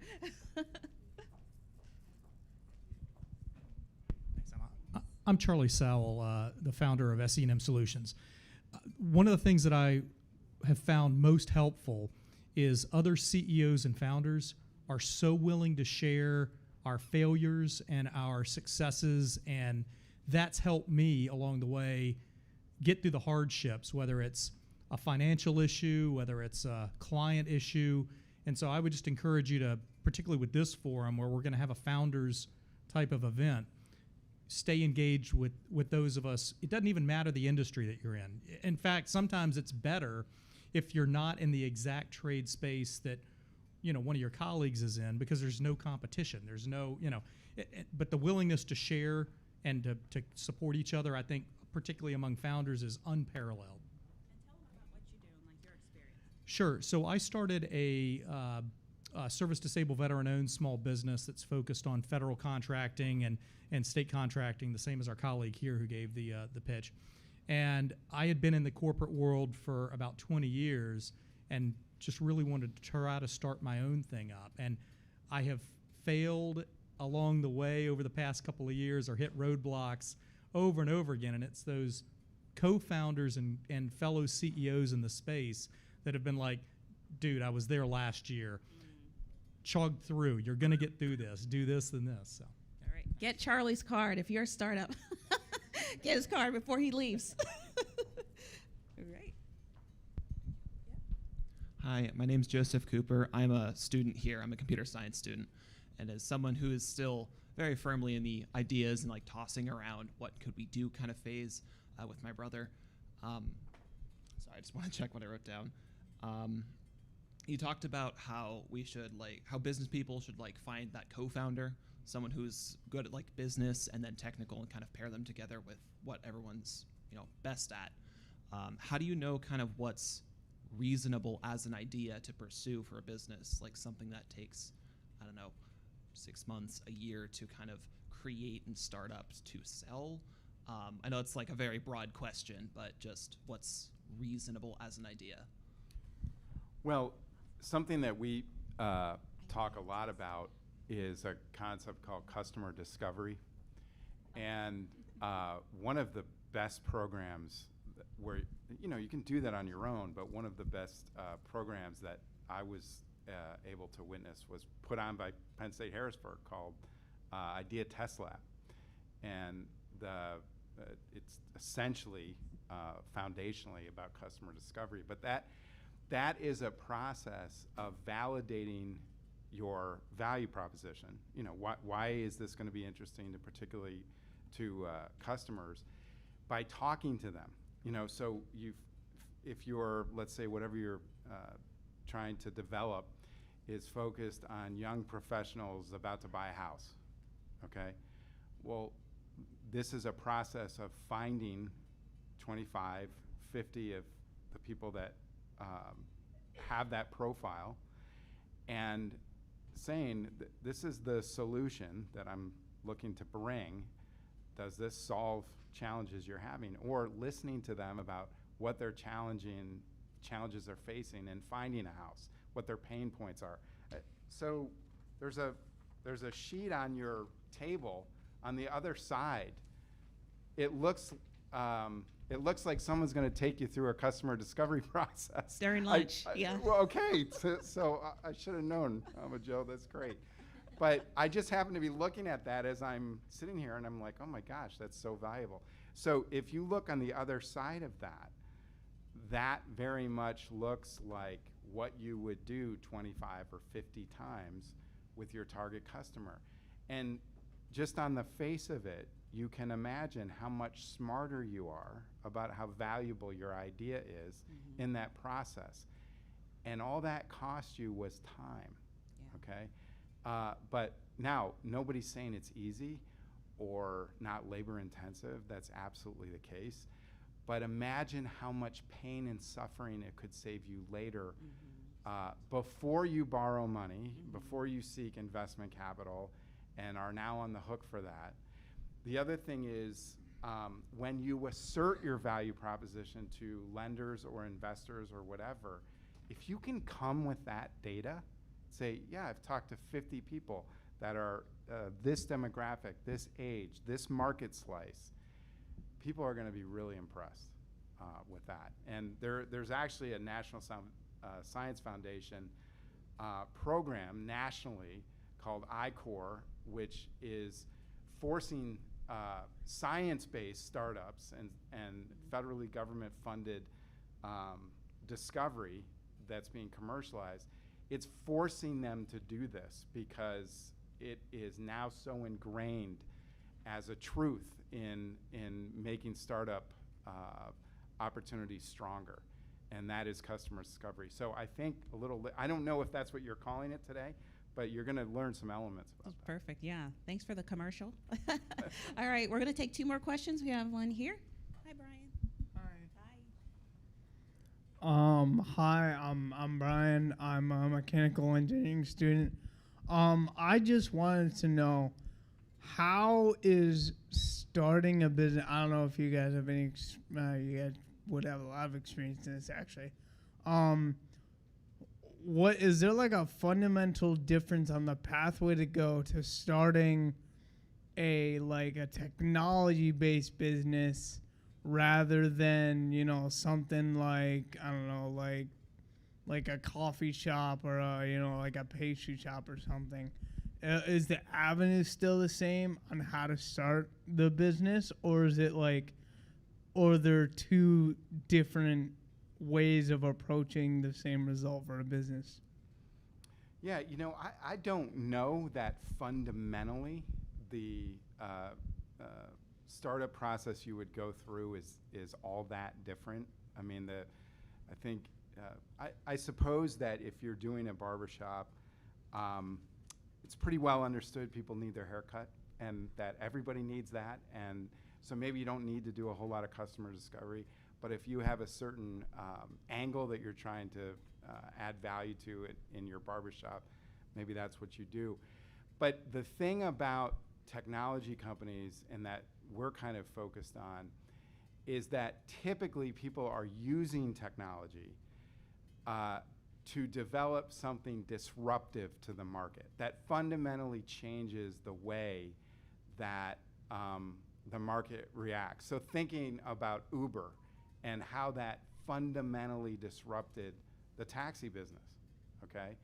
And almost to the point of war in Philadelphia. Folks that own those taxi medallions were not happy. So I think that one thing I might say is that technology companies with those types of innovations have to plan for growth and rapid scaling in a way that maybe more community-based businesses might not. I'm not sure that's true, but you might have to put a little bit more planning into how much cash you're going to need to feed that growth, because if your disruption is successful, you could get overwhelmed. Okay, and so for a technology business then, is it more of like disrupting like something, or is it more of like a necessity type thing? Because you know, necessity, what's that saying? Necessity is the mother of invention. So is it the same thing for a technology business side, or is a technological business like kind of like disruptions or, you know, challenges of the status quo? Is that the mother of a technology invention? Well, maybe disruption is a confusing word. It's really just gets down to faster, better, cheaper. And often a tech entrepreneur is using some innovation to deliver faster, better, cheaper to the customer. And in a way that is exponentially faster, better, cheaper. And so the adoption is rapid once people find it. But if you can convince your customers what you have is a necessity in their life, you're going to be printing money. Good I mean, question. this is awesome. Mechanical engineering students, computer science students. I know. We're in good shape if We they're are. coming to this. We might be working This for is them one good. day. This is good. That's why we have the LaunchBox. You have a good question. All right, one more question. Yeah. Hey, great panel. Thank you so much. Quick question for the experts up here. Is it ever inappropriate, or should an entrepreneur pause before pursuing a loan? So might there be what to consider, you know, before getting money out, and is it always the best option? Just want to hear your thoughts. From our perspective, I'll say we've tried like crazy to grow on cash flow as best we can, but what we do, I would assert we are a hospitality business, not a real estate company. However, what we do requires real estate necessarily, and that is really expensive. So we are actually now in the process, 10 years in, of taking on our first like real debt that's not pandemic related. Thank you, Melissa. Thank you. But actually through one of their programs that Melissa mentioned, SSBCI, which is better known as the PA Catalyst Loan Fund, that hopefully will be a great option for us. But we had to make sure that, we had to stress test our model. We operate on a monthly recurring model, like actually a lot of tech companies do, but in real life. And if we only sold this many % of offices or this many % desks, could we still keep the lights on and pay the debt service? In the worst possible case scenario, can you still pay that loan? You end up signing away your life in the process, and I've done it a couple of times. And your third-born son, and your house, and your car, and your everything. So it is not a small risk you're taking, but if you're confident in your worst-case projections that you could still do it, then it might be a viable option. Any other comments on that question? The only other thing I'd say is that I think before borrowing money, there is every reason to pause. Whether you pause and say, I'm going to go a different route, realizing it might be cheaper to use your own savings or equity in your own home before getting a business loan. Or if you've decided to get used equipment instead of new equipment, there are a whole bunch of evaluating factors there. Ultimately, you're asking yourself, how expensive is borrowing this money today versus how much growth am I going to expect to achieve from taking on the leverage? And that requires evaluation all the time. And if that evaluation says, okay, yellow light, let me take another year, that might be a smart idea. Just quickly, I'll say it this way. In the same way that everybody dies of the same thing, which is a lack of oxygen to the brain, every business dies of the same thing, which is a lack of ability to repay their debt, or their vendors, or the debt to their vendors, or the debt they have to their employees. So absolutely, I think it's an excellent point Annie brings up. You should be circumspect about your ability to repay the loan. I used to work at Community First Fund 20 years ago, and one of the things that we would look at when we were assessing a loan was if the business does not succeed, because we were doing startup lending at the time, is there another income in the household that could repay the loan if it's not? Now, that wasn't an absolute. We didn't always have to have that. But gosh, if we had that, we felt a whole lot better about the situation. And I think it could be useful for entrepreneurs considering borrowing to go through the same kind of thought process. All right, let's give our panelists a round of applause. Thank you so much. That was so much good information. We are going to take a quick 10-minute break, get more bacon, get more eggs, and then we're going to come back with our workshop from the Commonwealth of Pennsylvania.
All right, everyone.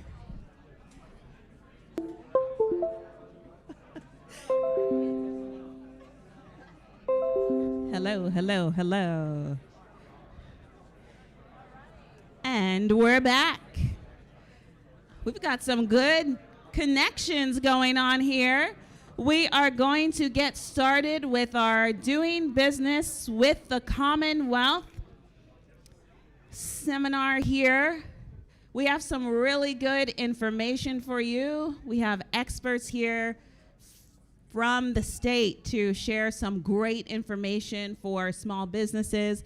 We are so excited that they've taken the time to come out and educate, inform, and train you. So we have a group here. They've got a whole group, and they're here to support you, and we'll be here throughout the day. So I would like to introduce, we call her Hattie B. Hattie B to the stage. Come on up. Give her a round of applause. And ladies, how about the fashion, right? I mean, the neon and the blue. Do we need a LaunchBox fashion show? Because some of y'all really came decked out.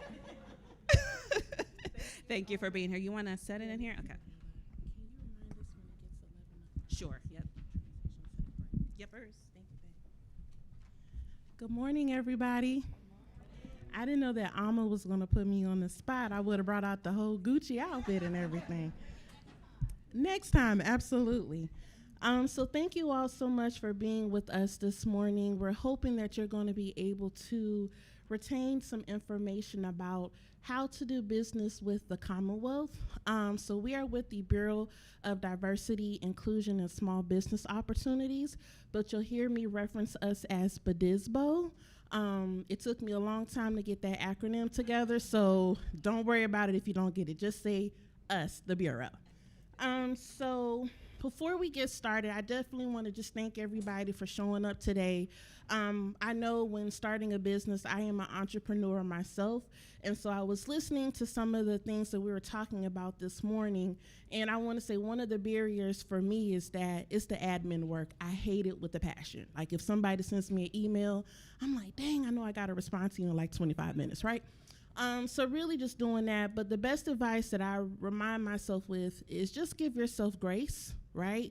You're not going to build it in a day, in a month, in a year, but give yourself grace and give yourself permission to show up every day as authentically as you will allow yourself to do that. You're not in competition with anybody like the gentleman said here, but just focus on you and building yourself, because if that's your passion and what you're wanting to do, that's you. You don't have to compete with anybody else. So give yourself grace and give yourself permission. So I definitely wanted to just get that out, put it out there in the universe this morning. All right, enough about preaching. So I am from Alabama, so I love a good crowd. So being a Southern Baptist, we like, can I get an amen from the church? Hallelujah. Now bring your tithes and storehouse to the offering. All right. Okay. So we're going to go ahead and get started. I would like to introduce our team today. We have Miss Paula Murphy here. She's going to talk to you later on. Then we have, come on, AKA Miss Claire Huxtable. That's what we call her in the office. We also have Mr. Christopher Sanders. He's with our certification unit, AKA Shoulders, AKA the Reinforcer. That's his nickname. Then we have Nick, who's our intern in the back. And we also have Mr. Rocky. We call him Dresser because he's always wearing the three-piece suits. And then we have Miss Lorraine back here. She's our program project manager over our outreach division. And so we also call her the lieutenant. So everybody has a nickname, okay? All right. Can everybody hear me okay? Cool beans. All right.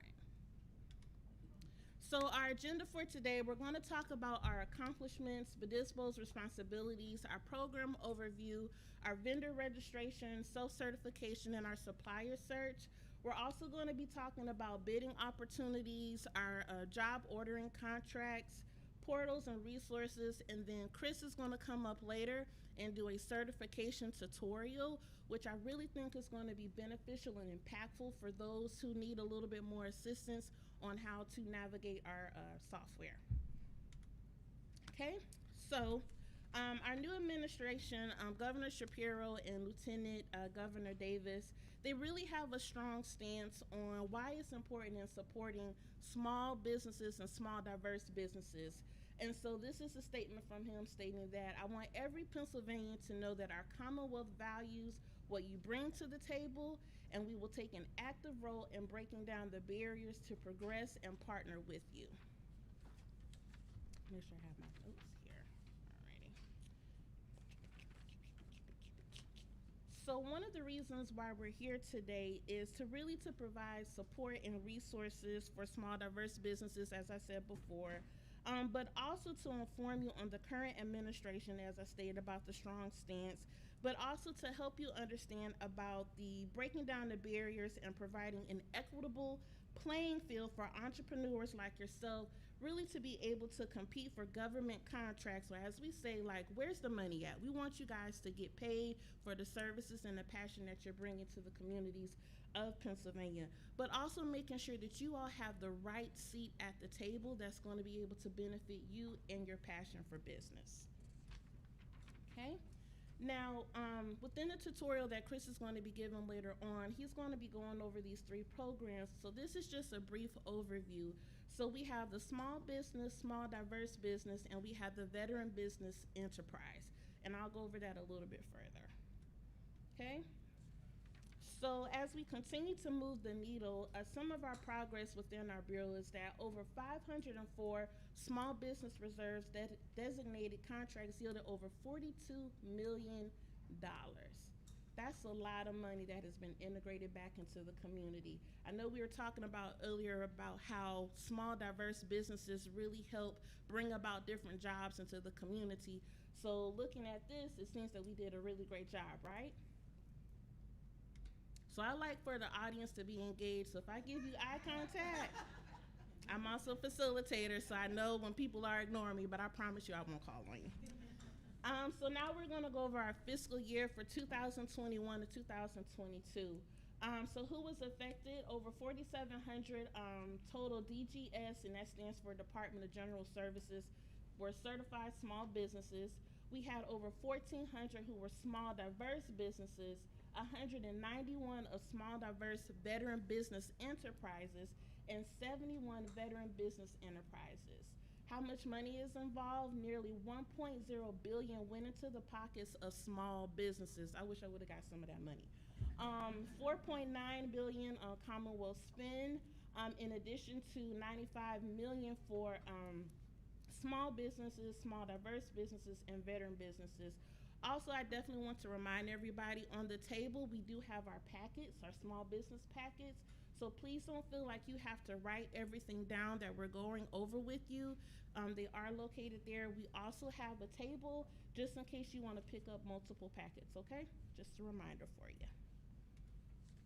All right. Next, we're going to talk about our vendor registration. So in order to become a vendor within the Commonwealth, you have to get a 6-digit vendor number. You do not come to us to get that. You have to go through the Department of State. This 6-digit vendor number, you have to have your EIN number, which is your employer identification number, or your social security number. Your legal name of your company, your business type, physical address with phone number and zip code, contact person, and county of business location. If your business is in your daughter's name, your boyfriend name, your grandmama name, please don't do that. Make sure your business is official, that is in your name, you have the right address. I don't believe you can have a P.O. box number, right? You have to have a physical address, okay? So if your business is in your loved one name, say, you know what, I love you, it's been great, but I have to put it in my own name, okay? All right. Now, the vendor registration is a portal, is a website where you can register as a company with the Commonwealth of Pennsylvania supplier and participate in electronic bidding opportunities. The vendor number is a unique 6-digit number assigned to a registered Commonwealth supplier.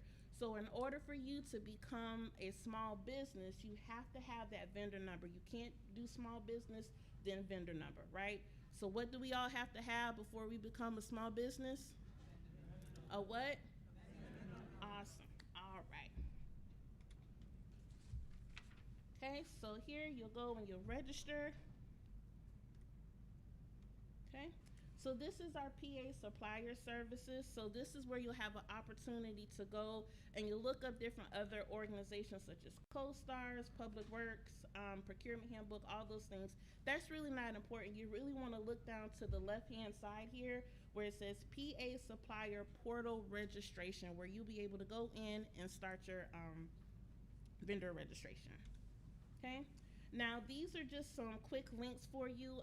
Paula, when she talks about the Procurement 101 part, she's going to explain further in detail what is Jagger, what is an invitation to qualify, request for a proposal, all that good stuff. Although those acronyms may be a little confusing, it's okay. This is where you can always call us, reach out and touch someone, and we will be able to help you, okay? So don't get overwhelmed with the acronyms, how to do a proposal, all those good things. It can be exhausting at times, but we got you covered.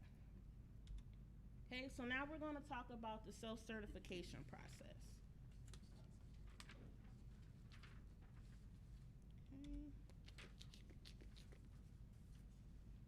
So once you have your vendor registration, you'll come here.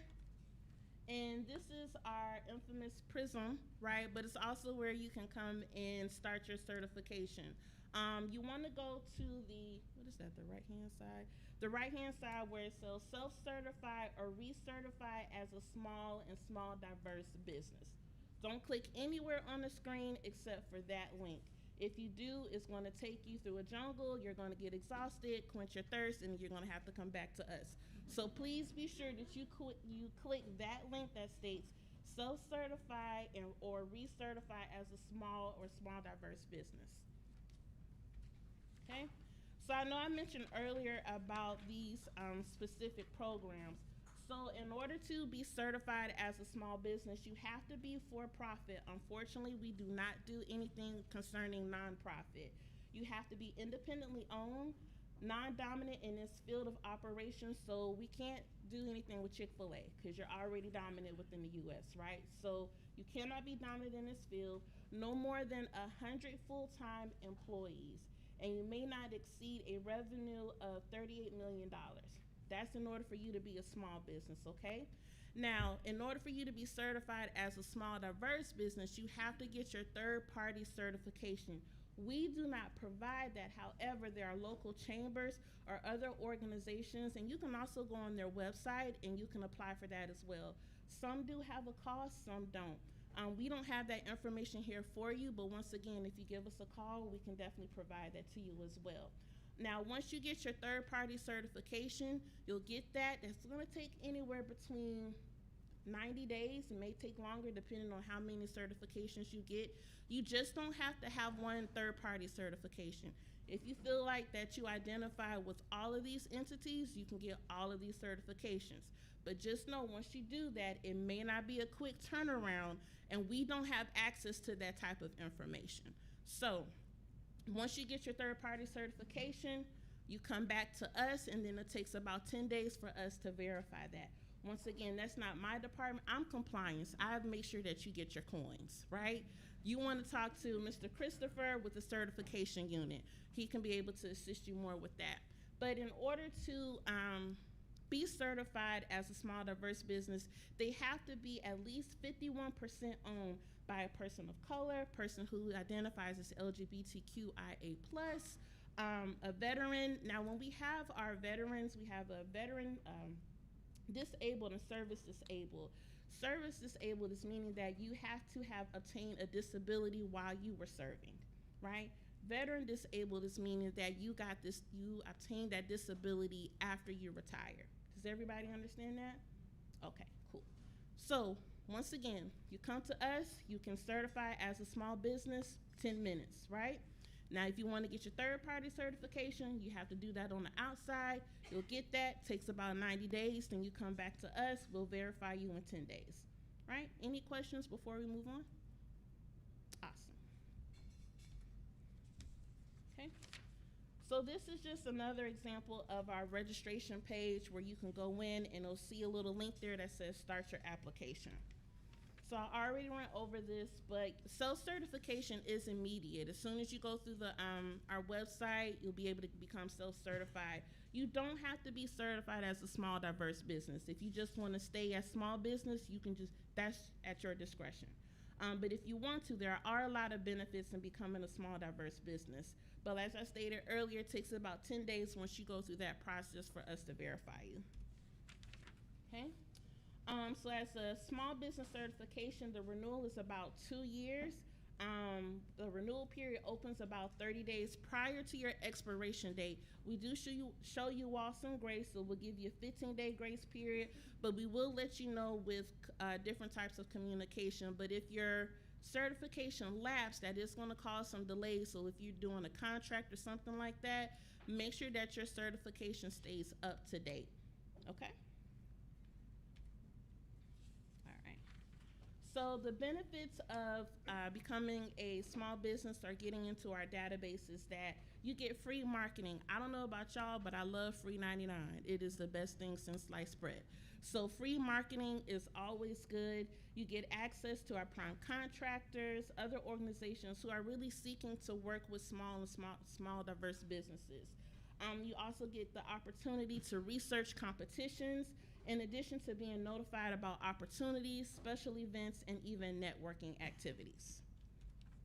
Okay, so this is our DGS supplier search, to where it's really an opportunity where we are highlighting vendors' marketing opportunities for primes in the Commonwealth. These presentations are conducted by Ms. Paula Murphy. If you go to our website, it just gives you a date and time. You don't have to, do you have to register? You don't have to register. All you have to do is just come on and sign up, and she'll give you a very detailed way on how to navigate certain systems, understand different portals, and what have you. So the next one, I believe, is going to be held on June 29th. Okay. So now we're going to talk about our Small Business Reserve, which is really a race and gender neutral program. So, and you have to be registered as a vendor within BDSBO. Does everybody know what BDSBO means? All right, great. You have to be registered within BDSBO in order to get access to the Small Business Reserve. So the Small Business Reserve is a program that enables small businesses to compete among each other for bidding opportunities reserved exclusively for small businesses. So it's reinvigorating our Small Business Reserve, it's promoting small businesses to be prime contractors, and it's achieving the governor's target 15% of agency spending, which also includes our P card. Okay, so how are SBRs designated? So you have to have a minimum of 3 small businesses must exist in the appropriate geographical area, meaning that there has to be multiple businesses who are doing the same type of services. Small businesses must be able to provide the scope of supplies or services and any other factors that the agency deems relevant. Okay. So as you can see, working with small businesses is it's a very high priority with the governor and the lieutenant governor. They really emphasis with this communicated through their cabinet. They have a cabinet designated liaison, and they are in the process of creating a strategic plan submission within our bureau, and this is one of the reasons why we're doing our outreach initiative. I think we've been in Pittsburgh, Philadelphia, we work with the chamber, we're here, we're also going to be in Erie next week working with their chamber. So we are very out and about trying to spread the message and making sure that you all have the support and the resources and understanding on how to get the money. All right.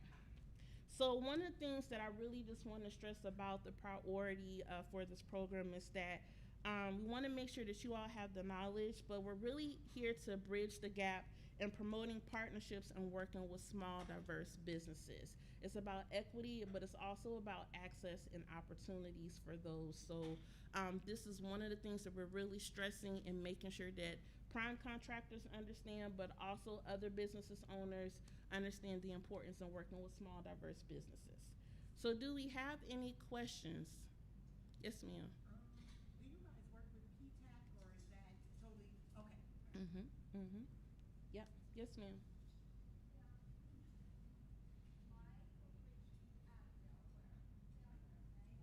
I can't hear you, love, I'm sorry.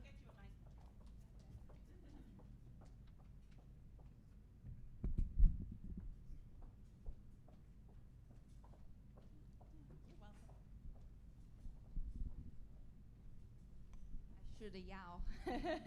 Okay, so my situation is a little different. We have a C corporation out of Delaware, but I also have a register in the PA as like sales, for sales. So I don't know if I qualify for this because So she I got, has you know. Give- Sorry, what's your question? So you said you have a B Corp? We have a C Corp out of Delaware. Okay. And I also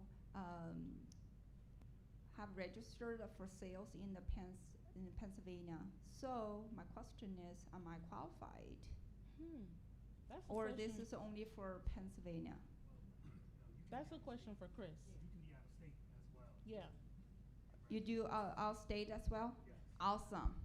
We better connect. This You is your can- guy. You can see I'm, you know, minority, right? I do. I see it all the way up here. I do. And you can guess that, right? Yes, ma'am. It is glowing. I love it. All right. Thank you. Thank you. Thank you for your questions. So no, I mean, there's going to be questions that I may not be able to answer, and that's why it's important that we brought our whole team. And you're going to be able to talk more to Christopher at the end. Like I said, I do more with compliance, so I make sure that you all get paid. But one of the things that we want to do is that we're going to have an opportunity for question and answers also at the end. So if you have some, write them down, and we'll be able to answer them as much as we possibly can. If we can't get the answer for you today, we'll definitely follow up with you. So now we're going to go into our Procurement 101 with Ms. Paula Murphy. Yes, sir. I know you've handed these out. Could you also email them to the attendees? You know what? Great minds think alike. Before I went on vacation, I emailed it to Alma, and I was like, look, here you go. All right. I'll email make it sure. to everybody. Yes, ma'am.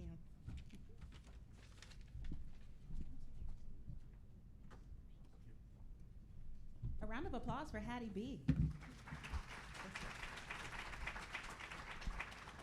Hello, hello, hello, everyone. How are you? How you feeling? Room check, room check. Thank you to the fabulous Hattie B. Okay. It is such a plum-pleasing pleasure to be with everyone today. I want to do a quick check-in because I'm not quite sure who's in the room before we move forward. Are there any volunteer businesses that would like to stand and tell us what your name and your industry is that you're involved in, and if you're for-profit versus nonprofit? Okay, thank you. Alma's coming with the mic. Okay, so my name is Joy Mann. My business name is Joyful Creations, but y'all have to pray because I'm an event planner, realtor, notary, make handmade soaps. So I'm all, And I am for profit. Awesome sauce. Thank you Ultimate for sharing. entrepreneur. Any others that would like to be acknowledged? I'm Leela Brown, and I have an information management company, LBM, Research and Information Management, for information services. Thank you. She's also a mobile notary. So if you need her to meet you at Panera Bread at 1:30 last week, she will. I'm so sorry. I'm also a mobile notary, and I do real estate closings. Awesome. As a mobile notary. Okay. I really awesome. did call her same day, like, can you meet me at 1:30 at Panera Bread? Awesome. And she Awesome did. sauce. Over here. Should put my sneakers on. Hello, everybody. I'm Jermaine Miller. I'm in the creator industry, so I create graphic design, videos, editing, creator industry. That's what I do. Thank you. My business actually help a nonprofit for getting funding. So, it, help both ways. Grow users and help them get fund. Thank you. Are there any others? Oh, we have one over here to the, okay, thank you, a couple.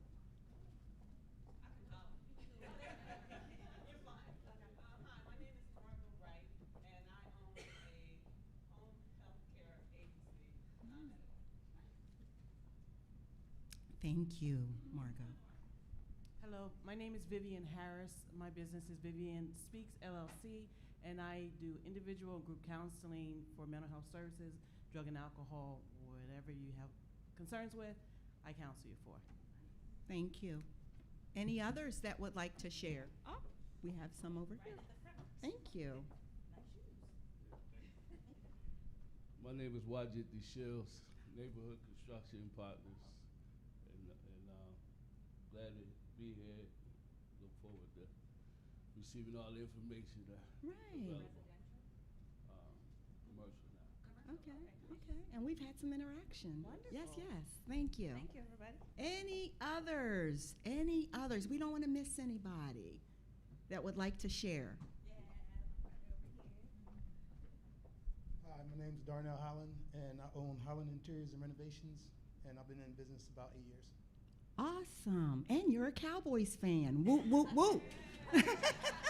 I just thought I'd throw that up in there. Did you say Steelers?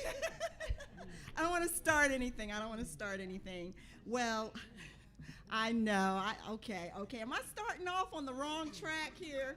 Okay. I thought it would be helpful for everybody to really know who's in the room. These are resources, and I encourage just what Amma has been doing all day today with this summit, interaction, networking. Know your industry peers.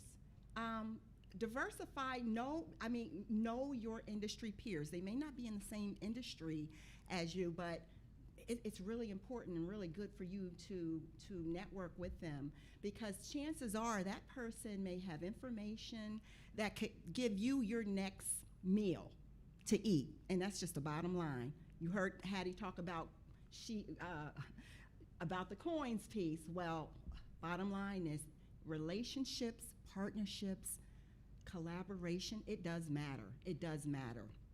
So I'm going to start our presentation because I know we're planning to take a break, Amma. So again, I just wanted to see who was in the room. So just to recap, we have provided you with an overview of the programs, their impact, the registration process, and I know that Chris is going to be coming later to do a hands-on tutorial. Hattie talked about the Small Business Reserve Program, which is a race and gender neutral program, which is really, it's an opportunity for small businesses, right? Also, we talked a little bit about marketing yourself.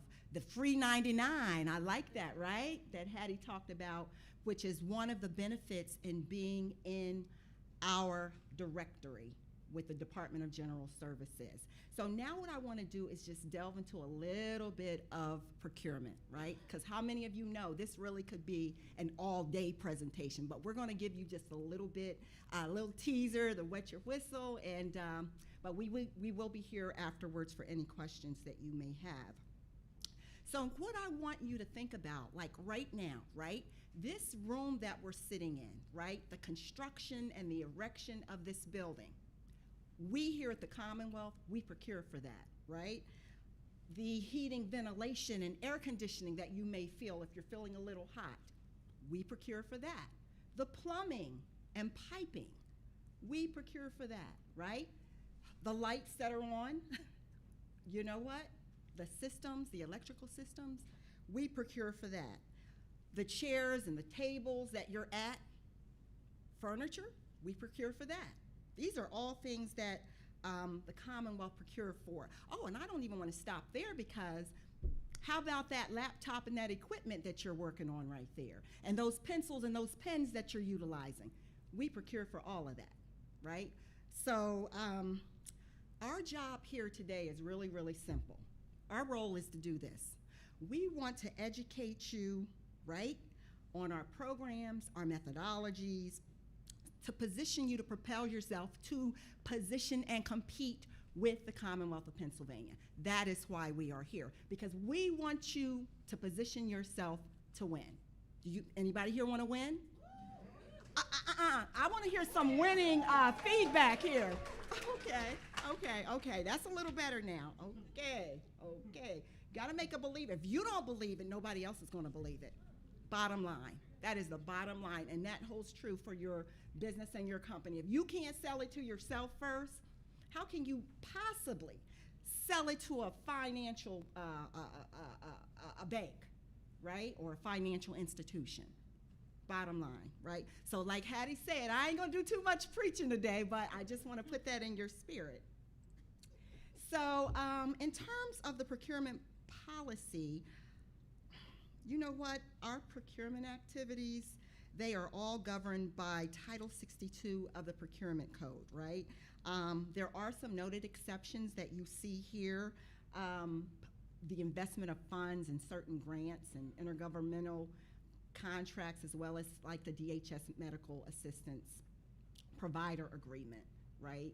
So it doesn't apply to that. We do have a handy procurement handbook that does provide you with a wealth of information on our procurement that governs our procurement services for construction, goods and services, IT, etc. And we also have additional management directives as well. And so you can go to our webpage and you can download it. One of the responsibilities that I have is to help businesses navigate through our webpage and our information. But every BDSBO professional is adept at assisting you, bottom line. So our procurement classifications are broken out in this manner. We have services, and how we define services, it's a business or individual that does perform a non-information technology type of service. Like it could be waste removal or janitorial.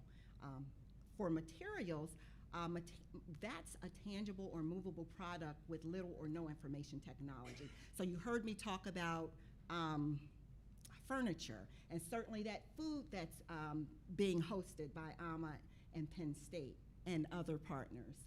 So that would fall under that. Supplies, certainly like pencils, pens, etc. We also have information technology services.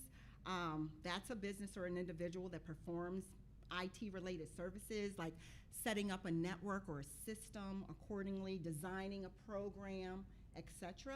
And then also the IT materials, right? That's a tangible, movable product which is used in information technology. And that's your laptops and equipment and your printers. So again, these are our classifications and how we determine them. So now with the Commonwealth, right? There are two methodologies that we at the Commonwealth use to procure goods and services. They are what you see displayed on the screen, invitation for bid, and those components include, well, it used to be used more frequently. I think that's changing a little bit. But that was your old traditional sealed bidding, and sometimes it's referred to as low bid.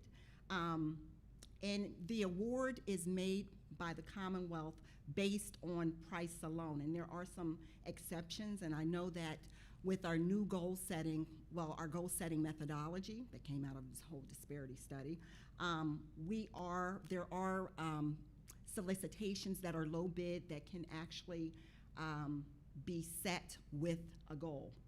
We also have a method known as request for proposal or request for quote, and that is the more complex, non-commodity types of purchases that we do. It's the best value approach that the Commonwealth uses. And so there are multiple factors that are considered, which does include technical costs, as well as the small, diverse, and the veteran business enterprise commitments or goals.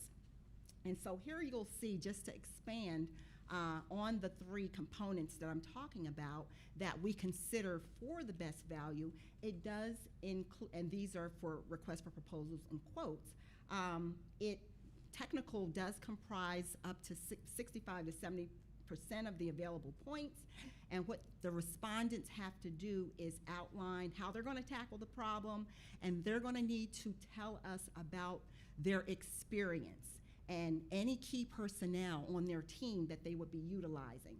Also, cost, that typically is comprised of 30 to 35% of the available points, and the respondents need to provide their costs to the Commonwealth, how, and break that out for us. And they need to follow the guidance of the request for proposal. And then you have this component that our Bureau, the Bureau of Diversity, Inclusion, and Small Business Opportunities, acronym BDISBO, or the Bureau, this portion here is where we come in. That is it's an SDB and VBE participation submittal, right? And what it is it becomes a responsiveness issue by the prime proposer or bidder, right? They have to submit these forms and/or the good faith efforts documentation. Let me go back. They need to, with these submittal forms, they need to tell us if there's a goal that is set on a solicitation, whether or not they are going to, they're agreeing to meet the goal, if they are going to request a partial or a full waiver. But the bottom line is they have to submit the appropriate documents, follow the guidance of the solicitation proposal, and it is due by the bid close date. And we do have, just so you know, we do have a very stringent good faith efforts waiver process in effect, right?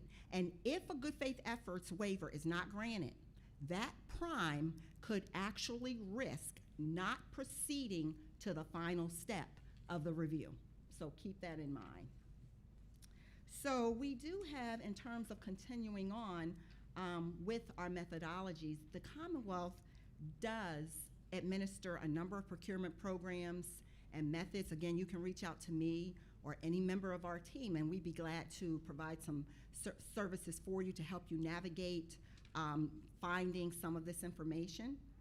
But the invitation to qualify is a method that is utilized by the Commonwealth. It is multi-awarded contracts, and what it does is it allows agencies to procure selected materials and services, right, from a pre-qualified list of contractors or vendors, right? And I can tell you that if you go out to the web page where the resources are, there's almost 62 contracts, right? That's another opportunity, because a lot of times in some of these meetings I'll see people are like, well, I cater. Well, guess what?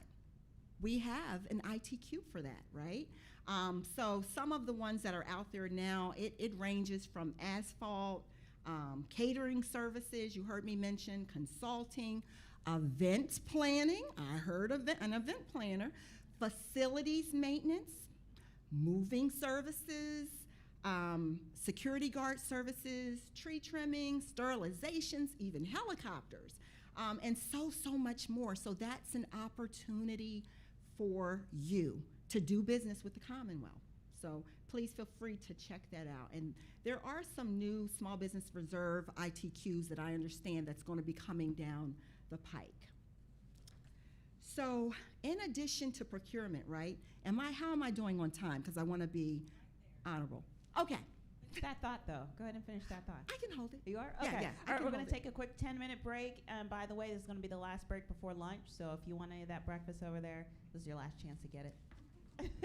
And we'll see you back here in 10 minutes. Thank you. That was a great.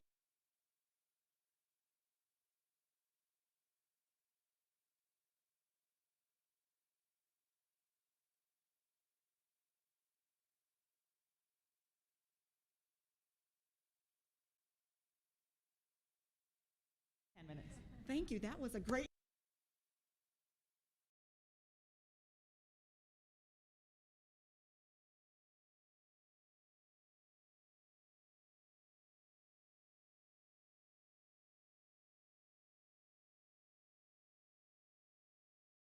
Minutes.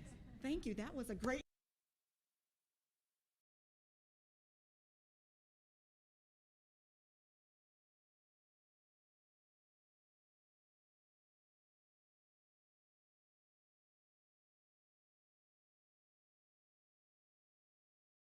Minutes.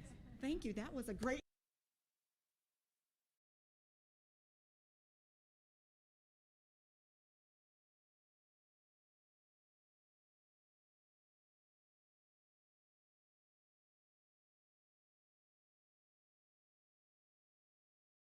Minutes. Thank you. That was a great.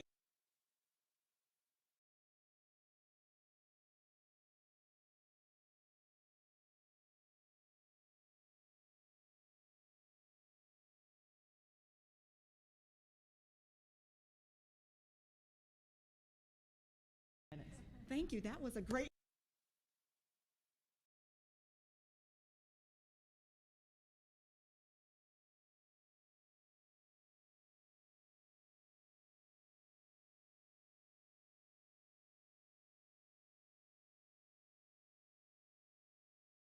Thank you. That was a great.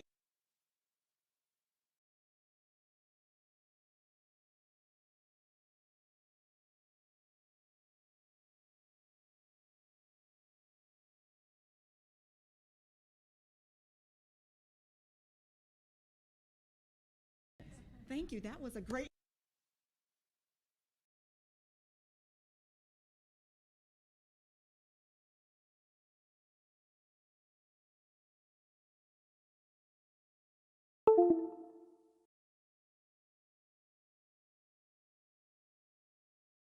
Thank you. That was a great.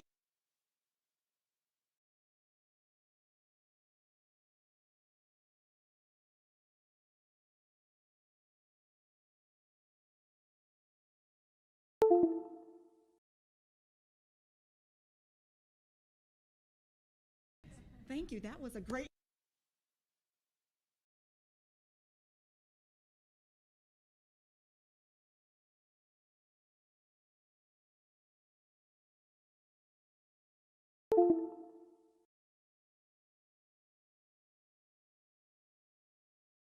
Thank you. That was a great.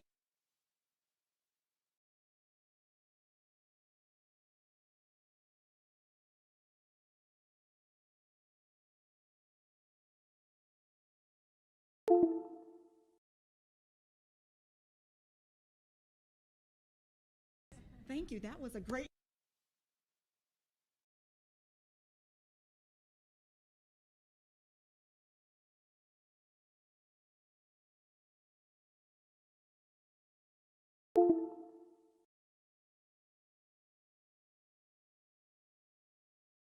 Thank you. That was a great.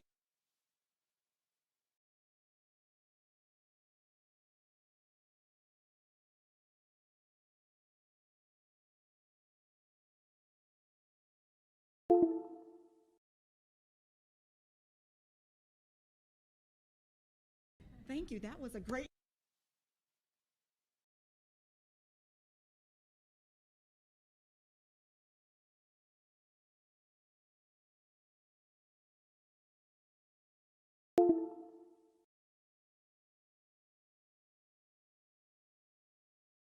Thank you. That was a great.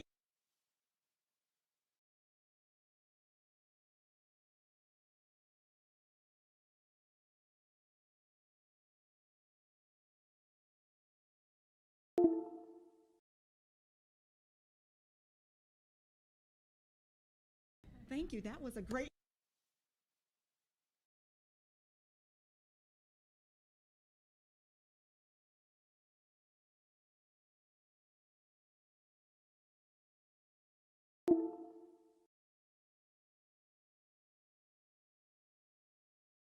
Thank you. That was a great.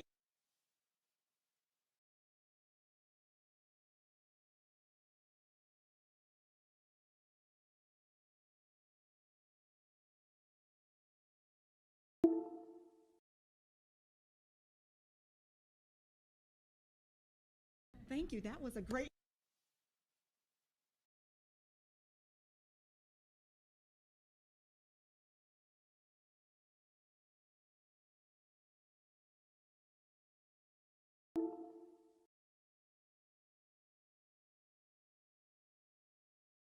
Thank you. That was a great.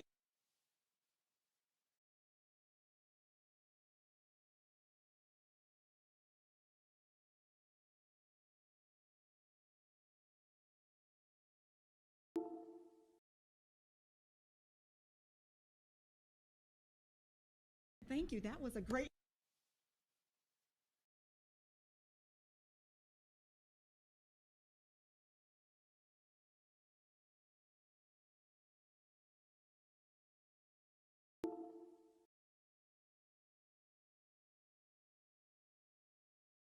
Thank you. That was a great.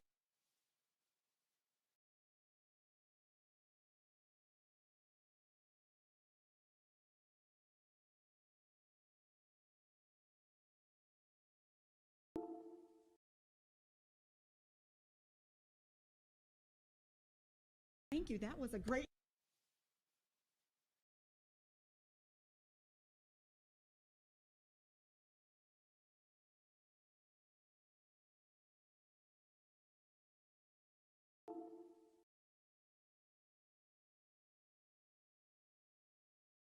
Thank you. That was a great.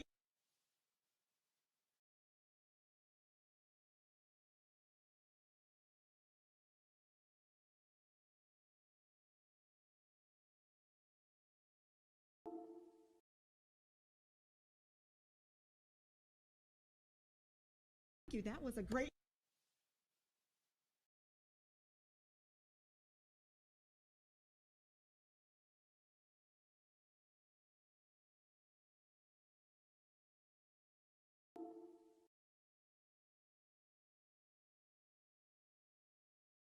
Thank you. That was a great.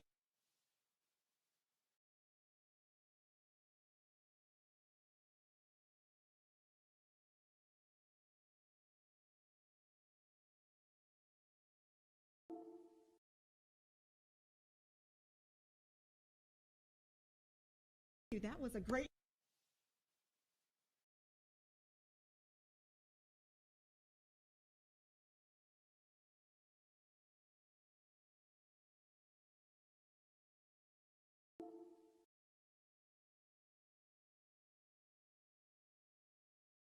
That was a great.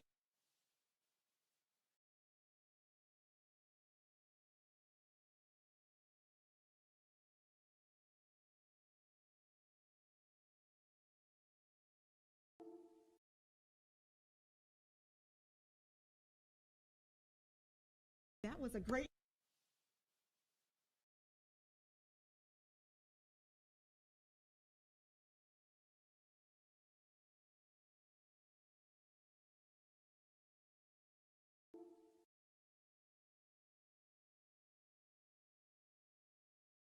That was a great.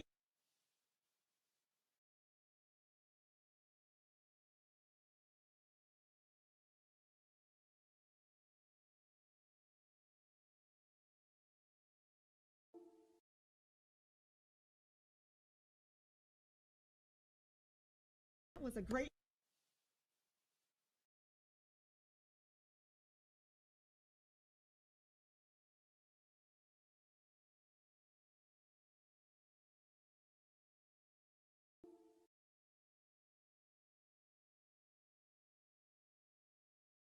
That was a great.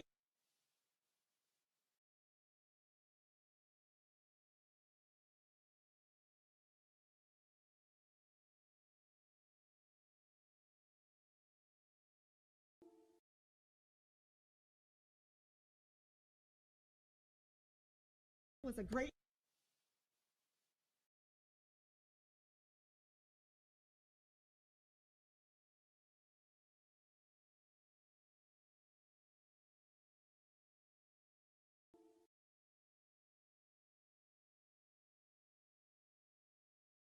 was a great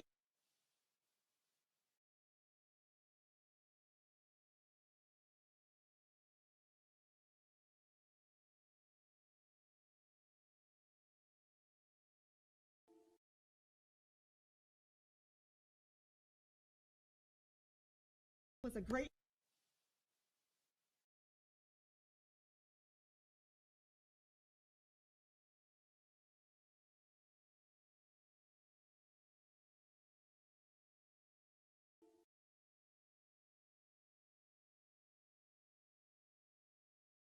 was a great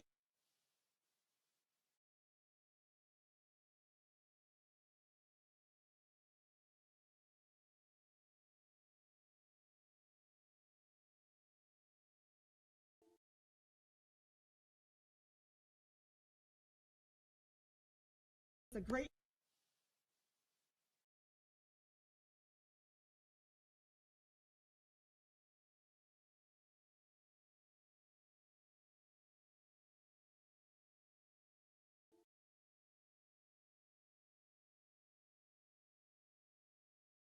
was a great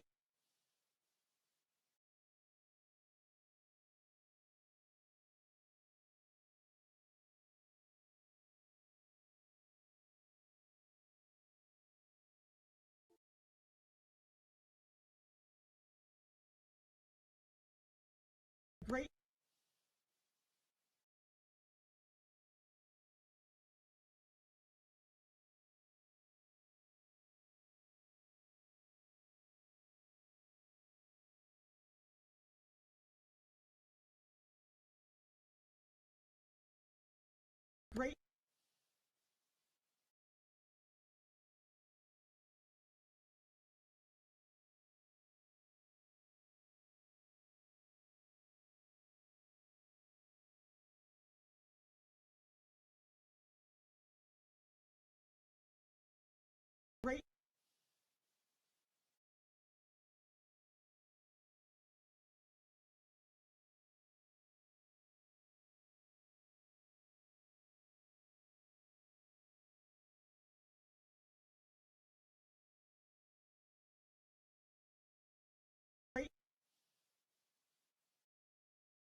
We are going to get started with part 2 of doing business with the Commonwealth.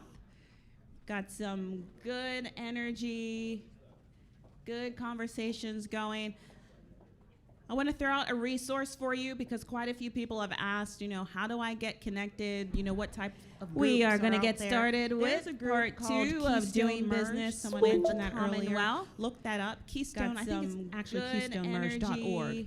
energy, but it's a Good founders conversations group, going. and the founders meet. I want want to to throw throw out a resource for you because quite a few people have asked, Harrisburg, how do and I get Lancaster. connected? So What it's a really type good of group. We are going to So, get started there's with a group part on 2 called of doing Keystone business Merge. with Mentioned the that earlier. Commonwealth. That's Look that another up. resource. Keystone, I think it's I'll think of good KeystoneMerge.org energy, more but during it's the a day. good Also, conversations we'll going, and the follow up founders and meet. email you I want to on throw out a rotate. resource for you So, because the quite a groups that few you people can have asked, start how do I on get calendars connected? regularly. What So it's a really type good of group. We are going to get Part started two. with It's a part group 2 called of doing Keystone business Merge. with the Mentioned that earlier. Commonwealth. That's Look that up. another resource. Keystone, I think it's I'll think of good KeystoneMerge.org energy, more but during it's the a day. good Also, conversations we'll going, and the follow up founders and meet. email you I want to on throw out a rotate. resource So, for you because the quite a groups that few you people can have asked, start how do I get calendars connected? regularly. What Really type of good. We are going to get We're started with bringing this part together 2 right of now, doing and I'm business sure with the additional Commonwealth. Look that accolades, up. but I Keystone, I got think it's some good KeystoneMerge.org energy, more but during it's the a day. good Also, conversations we'll going, and the follow up founders and meet. email you I want to on throw out a rotate. resource for you because So, quite a few people have asked, how do I get connected? What type of We are going to get started with part 2 of doing business with the Commonwealth. Look that up. Keystone, I think it's good KeystoneMerge.org energy, but it's a good conversations going, and the follow up founders and meet. email you I want to on throw out a resource for you because So, quite a few people have asked, how do I get connected? What type of We are going to get started with part 2 of doing business with the Commonwealth. Look that up. Keystone, I think it's good KeystoneMerge.org but it's a good conversations going, and the founders meet. email you I want to on throw out a resource for you because quite a few Your people have asked, how do I get connected? What type of We are going to get started with part 2 of doing business with the Commonwealth. Look that up. Keystone, I think it's good KeystoneMerge.org but it's a good conversations going, and the founders meet. email you I want to on throw out a resource for you because quite a few people have asked, how do I get connected? What type of We are going to get started with part 2 of doing business with the Commonwealth. Look that up. Keystone, I think it's good KeystoneMerge.org but it's a good conversations going, and the founders meet. I want to throw out a resource for you because quite a few people have asked, how do I get connected? What type of We are going to get started with part 2 of doing business with the Commonwealth. Look that up. Keystone, I think it's good KeystoneMerge.org but it's a good conversations going, and the founders meet. I want to throw out a resource for you because quite a few people have asked, how do I get connected? What type of We are going to get started with part 2 of doing business with the Commonwealth. Look that up. Keystone, I think it's good KeystoneMerge.org but it's a good conversations going, and the founders meet. I want to throw out a resource for you because quite a few people have asked, how do I get connected? What type of We are going to get started with part 2 of doing business with the Commonwealth. Look that up. Keystone, I think it's good KeystoneMerge.org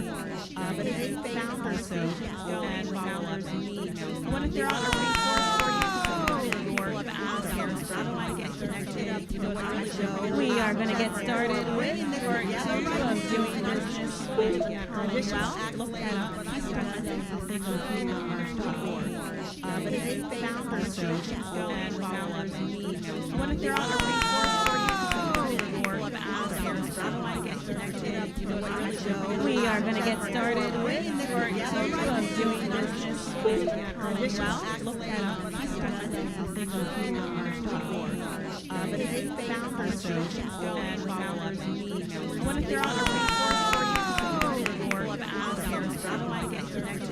What type of We are going to get started with part 2 of doing business with the Commonwealth. Look that up. Keystone, I think it's good KeystoneMerge.org but it's a good conversations going, and the founders meet. I want to throw out a resource for you because quite a few people have asked, how do I get connected? What type of We are going to get started with part 2 of doing business with the Commonwealth. Look that up. Keystone, I think it's good KeystoneMerge.org but it's a good conversations going, and the founders meet. I want to throw out a resource for you because quite a few people have asked, how do I get connected? What type of We are going to get started with part 2 of doing business with the Commonwealth. Look that up. Keystone, I think it's good KeystoneMerge.org but it's a good conversations going, and the founders meet. I want to throw out a resource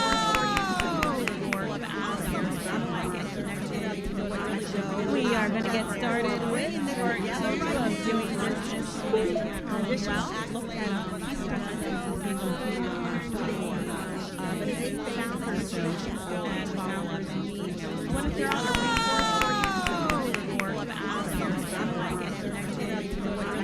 we are going to get started with or capable of doing business with well, look that up. But if they found her, so go and follow up and meet. What if they're on the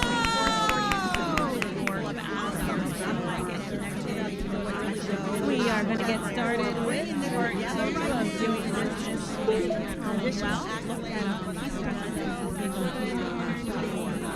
But if they found her, so go and follow up and meet. What if they're on the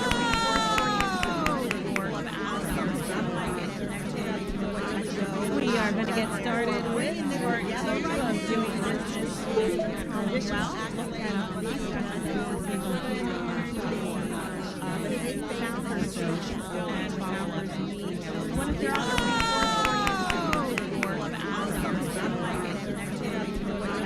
we are going to get started with or capable of doing business with well, look that up. But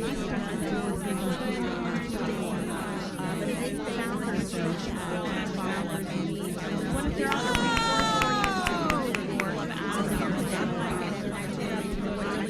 we are going to get started with or capable of doing business with well, look that up. But if they found her, so go and follow up and meet. What if they're on the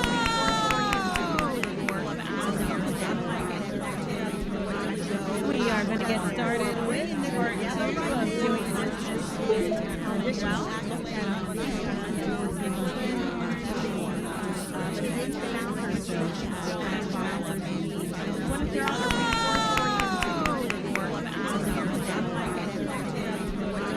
we are going to get started with or capable of doing business with well, look that up. But if they found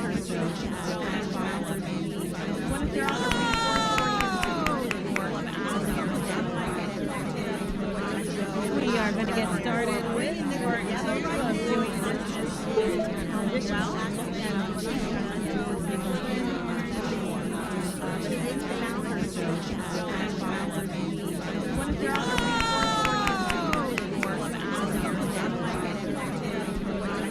we are going to get started with or capable of doing business with well, look that up. But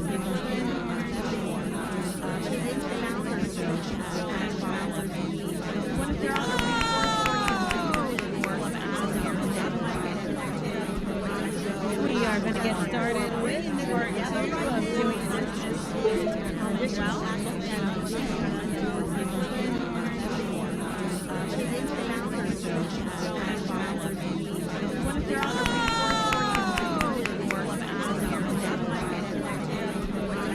we are going to get started with or capable of doing business with well, look that up. But if they found her, so go and follow up and meet. What if they're on the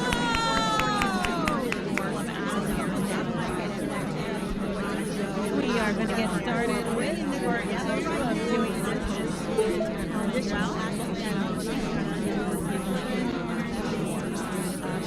found her, so go and follow up and meet. What if they're on the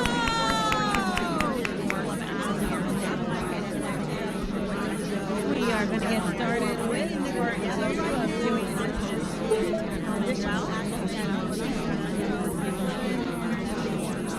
if they found her, so go and follow up and meet. What if they're on the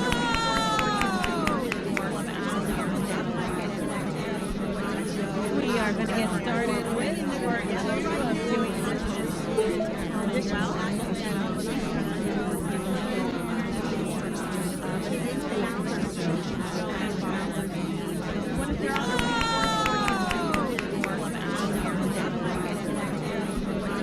we are going to get started with or capable of doing business with well, look that up.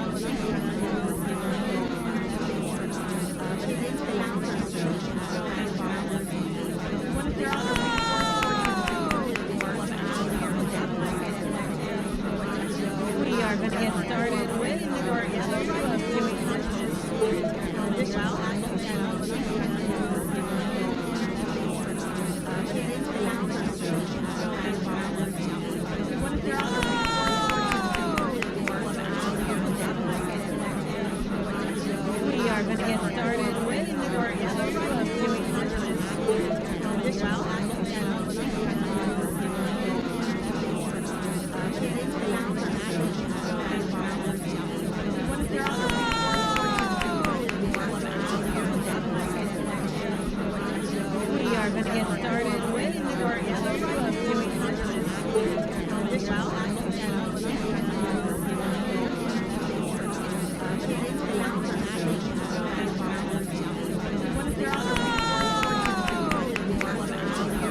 are going to get started with our yellow of doing this we are going to get started with our yellow of doing this we are going to get started with our yellow of doing this we are going to get started with our yellow of doing this we are going to get started with our yellow of doing this we are going to get started with our yellow of doing this we are going to get started with our yellow of doing this we are going to get started with our yellow of doing this we are going to get started with our yellow of doing this we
are going to get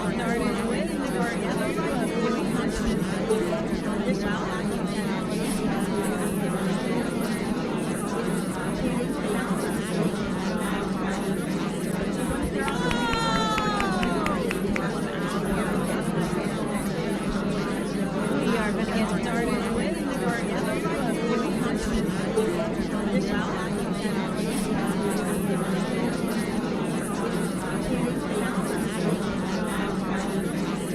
this Also see portals for building construction, that industry.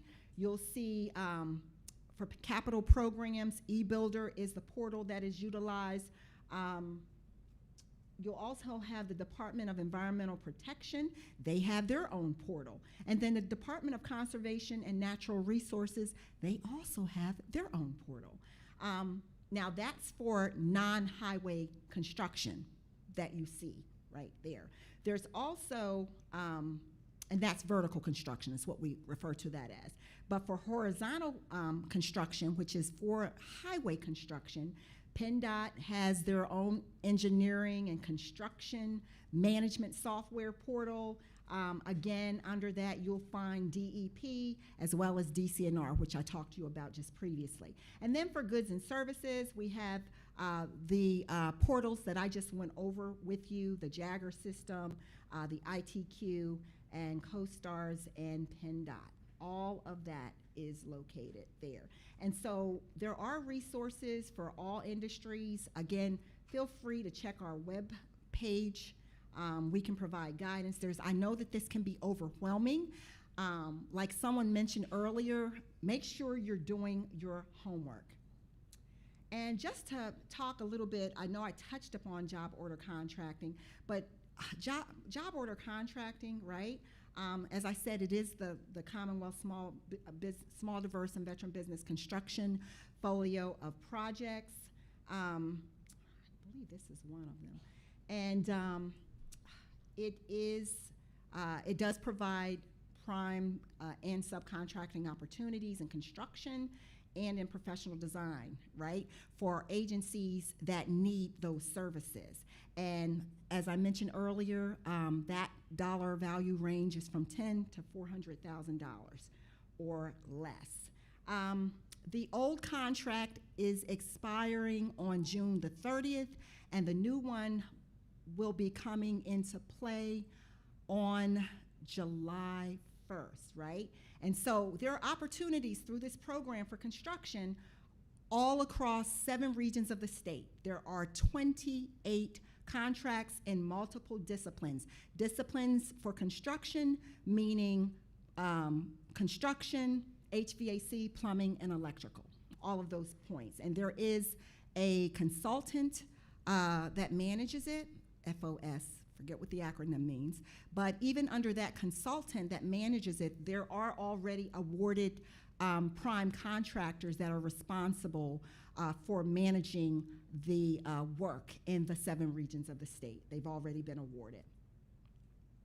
Oh, one of the other things before I get ready to turn it over to Chris is a couple of other things, is these are the recruiters for the job order contracting program. If you'll notice, the regions are broken down and there are contacts, the trades as well, and the contact information. If you find that you do a reach out or you provide a capability statement and for whatever reason somebody doesn't get back to you, well, you can reach out to me or my protege, Corey, and we will get to the bottom of it. We'll facilitate and make that happen, that conversation happen for you. And I've already informed you that we do have some jock fairs. They are coming down the pike. I think I say that. They are coming down the pike for September. And these fairs, what they do is they're one-on-one sessions in those industries, and it allows you to do a quick pitch to those prime contractors for those disciplines. So there's an opportunity. We're still planning for that. So I've already talked about the tools and the resources. It doesn't bear repeating. Bottom line is you need to do your homework. And here we have those portals broken out for you. And just really to summarize our process, make sure you are getting registered as a Commonwealth vendor by going and taking the very first critical step, which is going to our PA Supplier portal to ascertain your vendor ID. You can register as an eligible small, diverse, or veteran business using the PRISM database. Chris is going to talk to you about that. You can set up those e-alert notifications. Go to the e-marketplace and the PA Supplier portal to find these opportunities that I've been talking about all day today. You can go to the Supplier Center to research those procurement methods that I've been talking to you about today, and make sure that you are staying current once you have registered with us with your profile. Also, there is a huge opportunity. Want to put a shout out for the construction community because I want to give Chris some time. On Friday, that's tomorrow, right? In Hershey, PSP, Pennsylvania State Police, there is a $260 million estimated contract for all 4 disciplines, right? That's an opportunity to learn more about that particular project that we're procuring for. And also, that's an opportunity for you to tell them who you are and network with those prospective bidding contractors. So just want to put that out there. I'm going to save, if you have any questions, because I really want Chris to get his portion in, and I know we're running on time a little bit, not behind, but I want to make sure he gets his piece in. Are you okay with that? Because we're accessible. Thank you very much for your time, and I wish you all success. Thank you. It's on you, Chris. Mr. Christopher Sanders. Okay, Chris, this is you right here.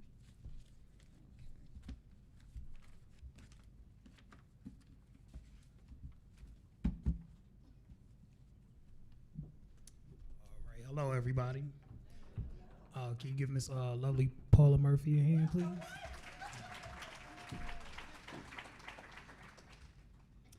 I am the notorious Christopher Sanders, and also known as the Enforcer. So, can you all hear me? Okay. All right. Where we at? Oh, thank you. Oh, there we go.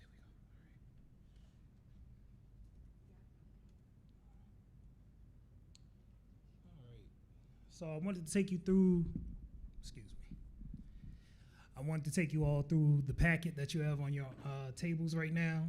That is the certification packet. All right, that was put together for you.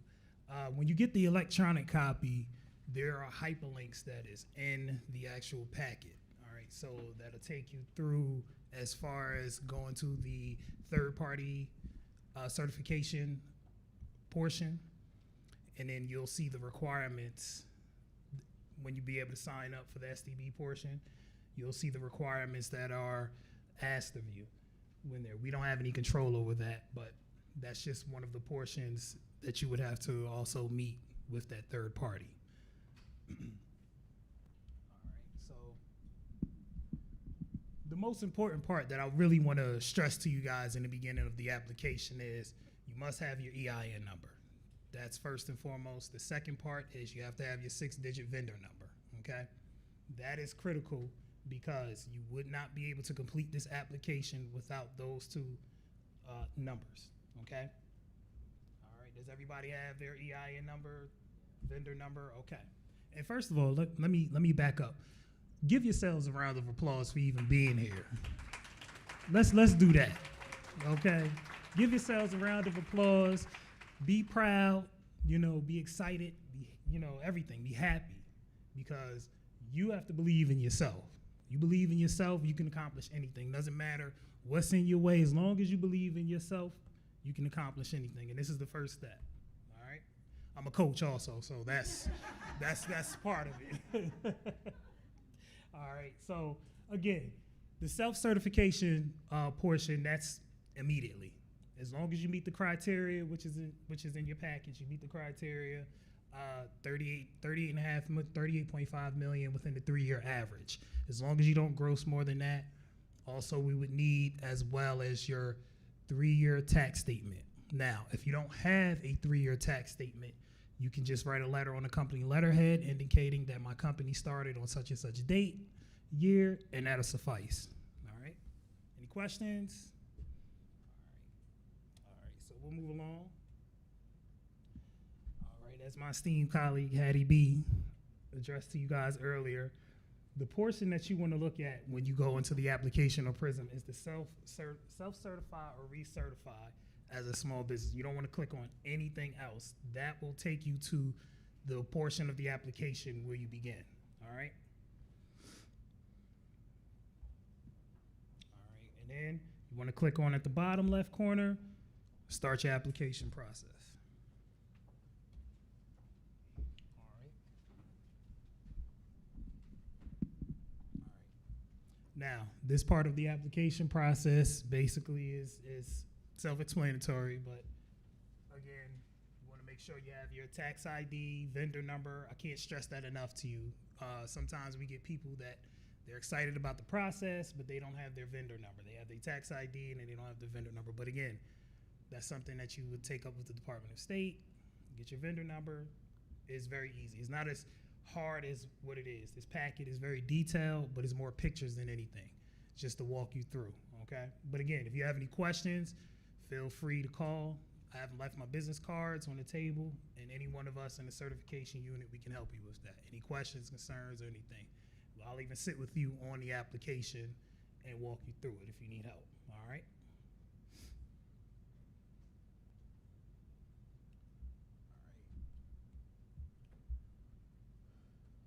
So in this portion right here is, again, looking up your vendor, making sure you're registered. Once all that information is good, accurate, you would go on to the next portion of the application.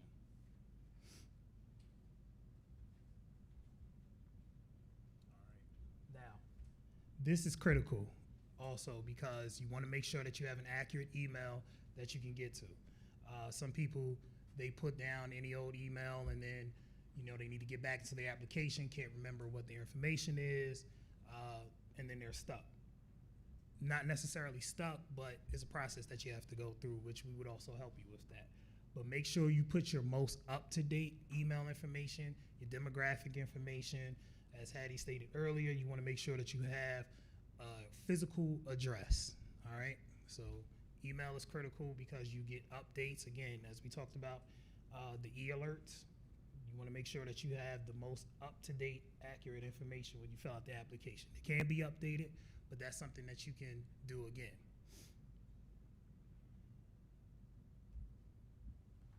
All right, now this portion is the self-certification portion. This portion, again, it's immediately. As long as, again, you meet the criteria, 38.5 million, 38.5, within a 3-year gross period, less than 100 employees, and for profit, as long as in your 3-year tax statements. But again, if you don't have your tax statements, the letter will suffice indicating that.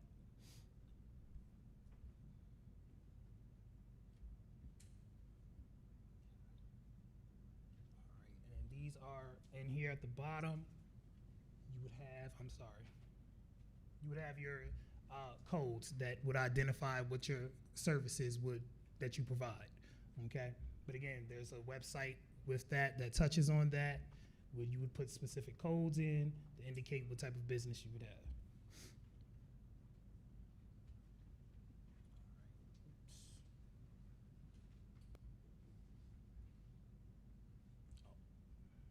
about that.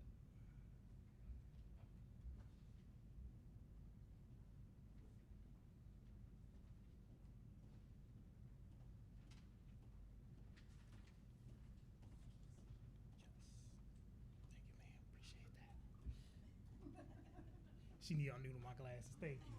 Thank you. All right,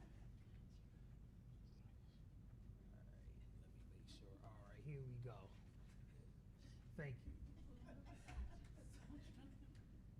See, this is the importance of having great colleagues like this, Give her a hand, round of applause. Thank you. Thank you. All right, so here on this side, again, this is a list, different examples of what the application would exist of. Again, you would know what your business, what you provide, what services, goods and services you would provide, okay? So again, we can't tell you necessarily what to put down. You would have to take the time and say, hey, I can provide this good and service, or this is what my business provides as well. So you would take the chance and opportunity and do your homework. As Ms. Paula said, do your homework, do your research. All right. And this is who is the business under, what your company name is, your business information, basically. We would need all of that again. Demographic information. Make sure it's the most up-to-date information that you have. I can't stress enough to you how important that is to have the most up-to-date information, most accurate information. Again, this is your business. This is your baby. This is, we're here. I'm the gatekeeper. I got to make sure that you have all of your accurate information. I want to let you in the party, but if you don't got the right credentials, you got to stay outside. All right?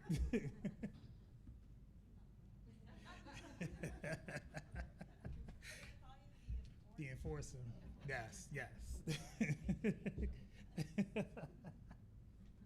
Okay, so this portion here of the application is where you would upload your tax documents. Again, if you don't have your 3-year worth of tax statements, the letter would suffice.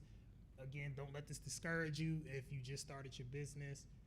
Again, a letter would just suffice, just indicating when your business started, this is the date, and this is why I don't have my tax documents. Also, right now, we are accepting 2022 tax documents. And if you don't have that, if you filed an extension, we would just need the document saying that, again, this is how I filed my extension, and you would have necessarily time up until October, I believe, when you would need your documents for 2022. All right, so again, 3 years worth of statements. If not, then we would need a letter.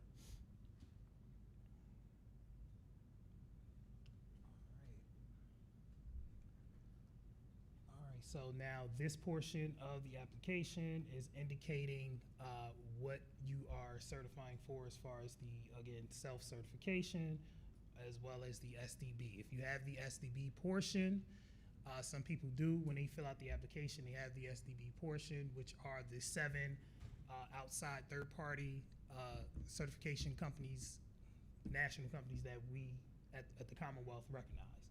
So if you have one of them, you can have, if you qualify for all of them, I would strongly suggest doing that. If you qualify for all of them, don't let just one, oh, I have that, and which is fine. If you have just one, that's fine. But if you qualify for as many as possible, I would do it. That's my strong suggestion. It helps you in the long run. Any questions, concerns? Yes.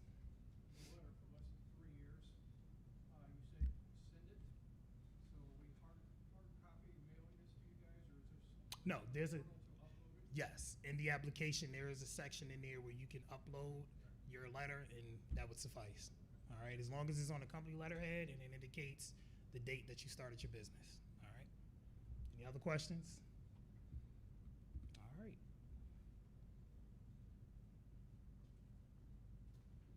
All right, and this is the checklist here towards the end of the application. Again, it has the tax details. Now, another portion of the tax details I wanted to explain. If you do have your tax documents, we only need the first page. The first page that has your gross receipt of sales on line 1A. That's what we're looking for, okay? So you don't have to send your whole tax document. I know it could be like 95 to 100 pages. It probably wouldn't upload. Some people have trouble uploading, but the only thing we need is the very first page with your gross receipt of sales on there, okay? Questions, concerns? Yes.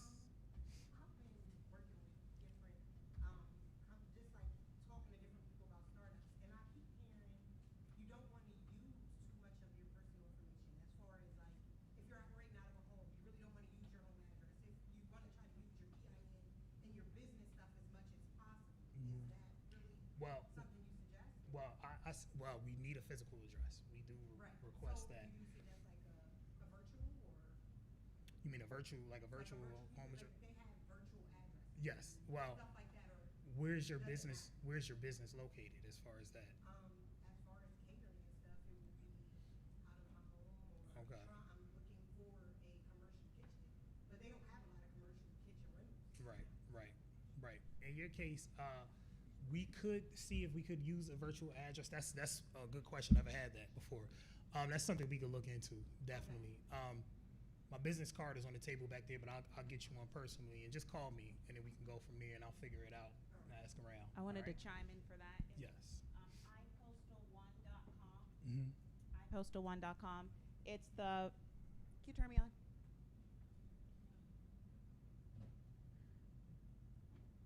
Okay, iPostal1.com.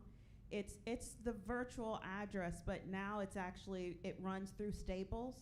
So you get a physical address, and it can be legally used as a physical address. I literally just signed up. Okay. And Hey. I didn't know it was through Staples, so I mapped Yeah. it, and I was like, wait a minute, that's Staples. So, Hey. yep, so iPostal One, they walk you through a process. You do like online notary and everything like that. Okay. And then you can have a physical address, and it's like a monthly fee. Oh, okay. All right. Yeah. I'll still look into it for you though. Anyway, yep. Thank you for that. All right. Any more questions, concerns? Yes. So everyone can hear you, just in case people have the same question.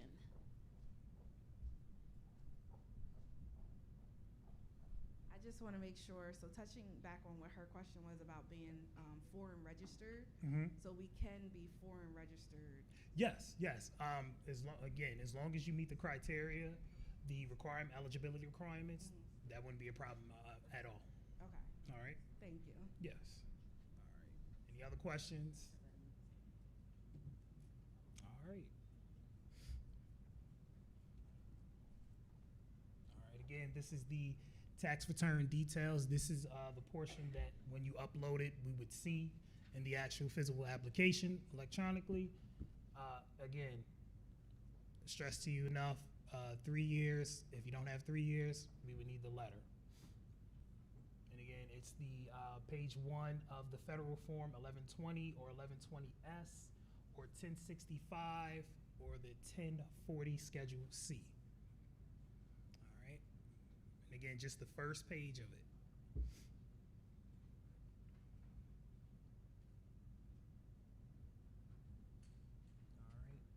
This is where you would be at the end of the application, okay?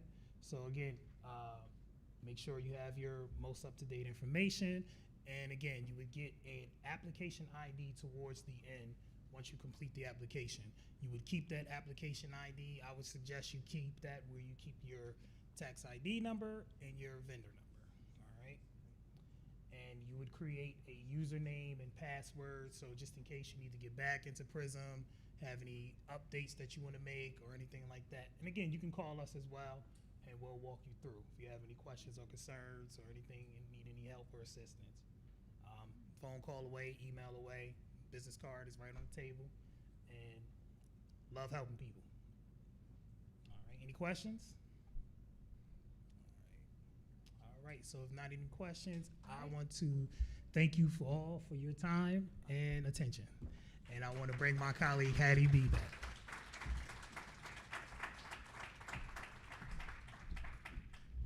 Thank you, Chris. So we are closing, but I just wanted to give you guys a few updates on some events that we have coming up.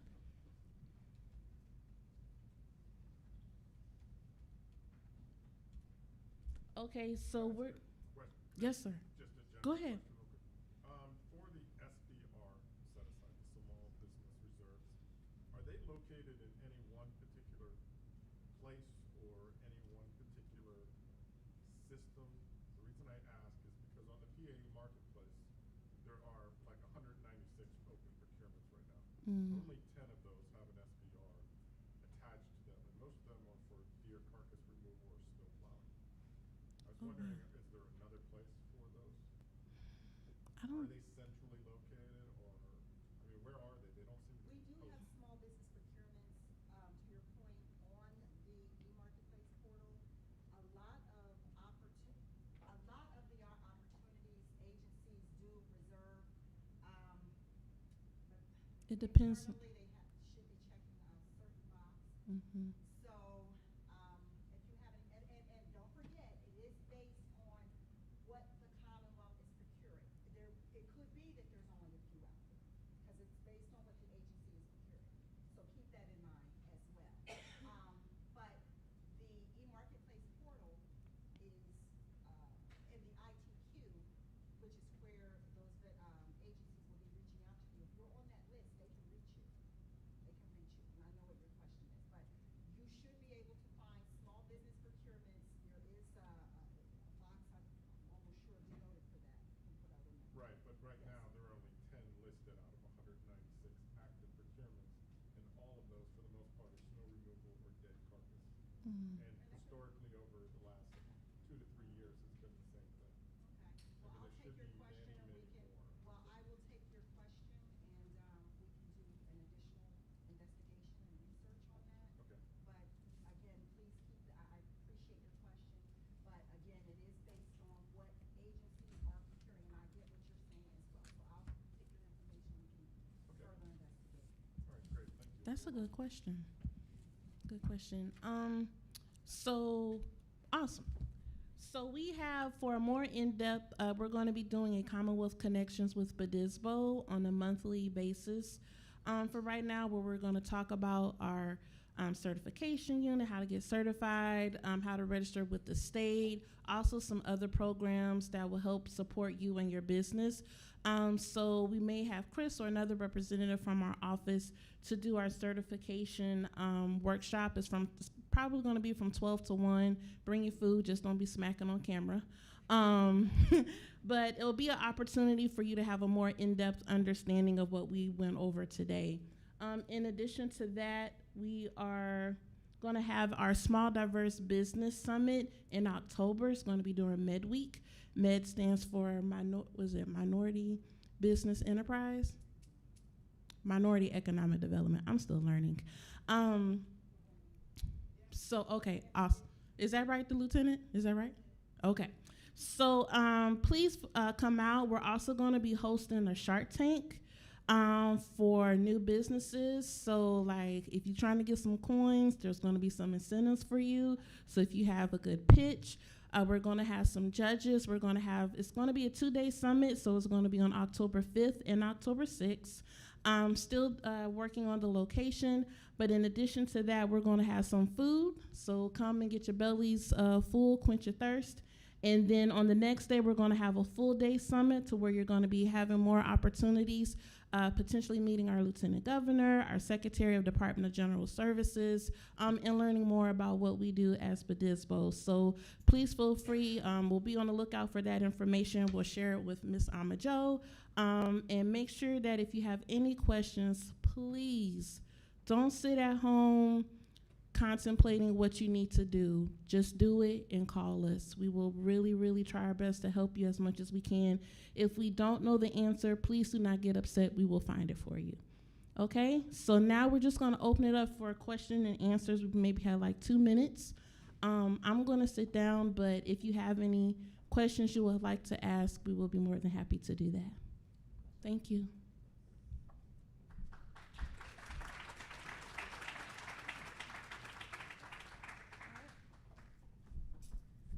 Everyone's like, we want lunch, no questions. All right, so yeah, we're gonna break for lunch. So we'll break for about 15 minutes or so, and then we'll come back for our Founders Circle. We kind of have a strategy building session that we're going to walk you through. So the lunch is already ready, so enjoy yourselves. And let's give the Bureau another round of applause.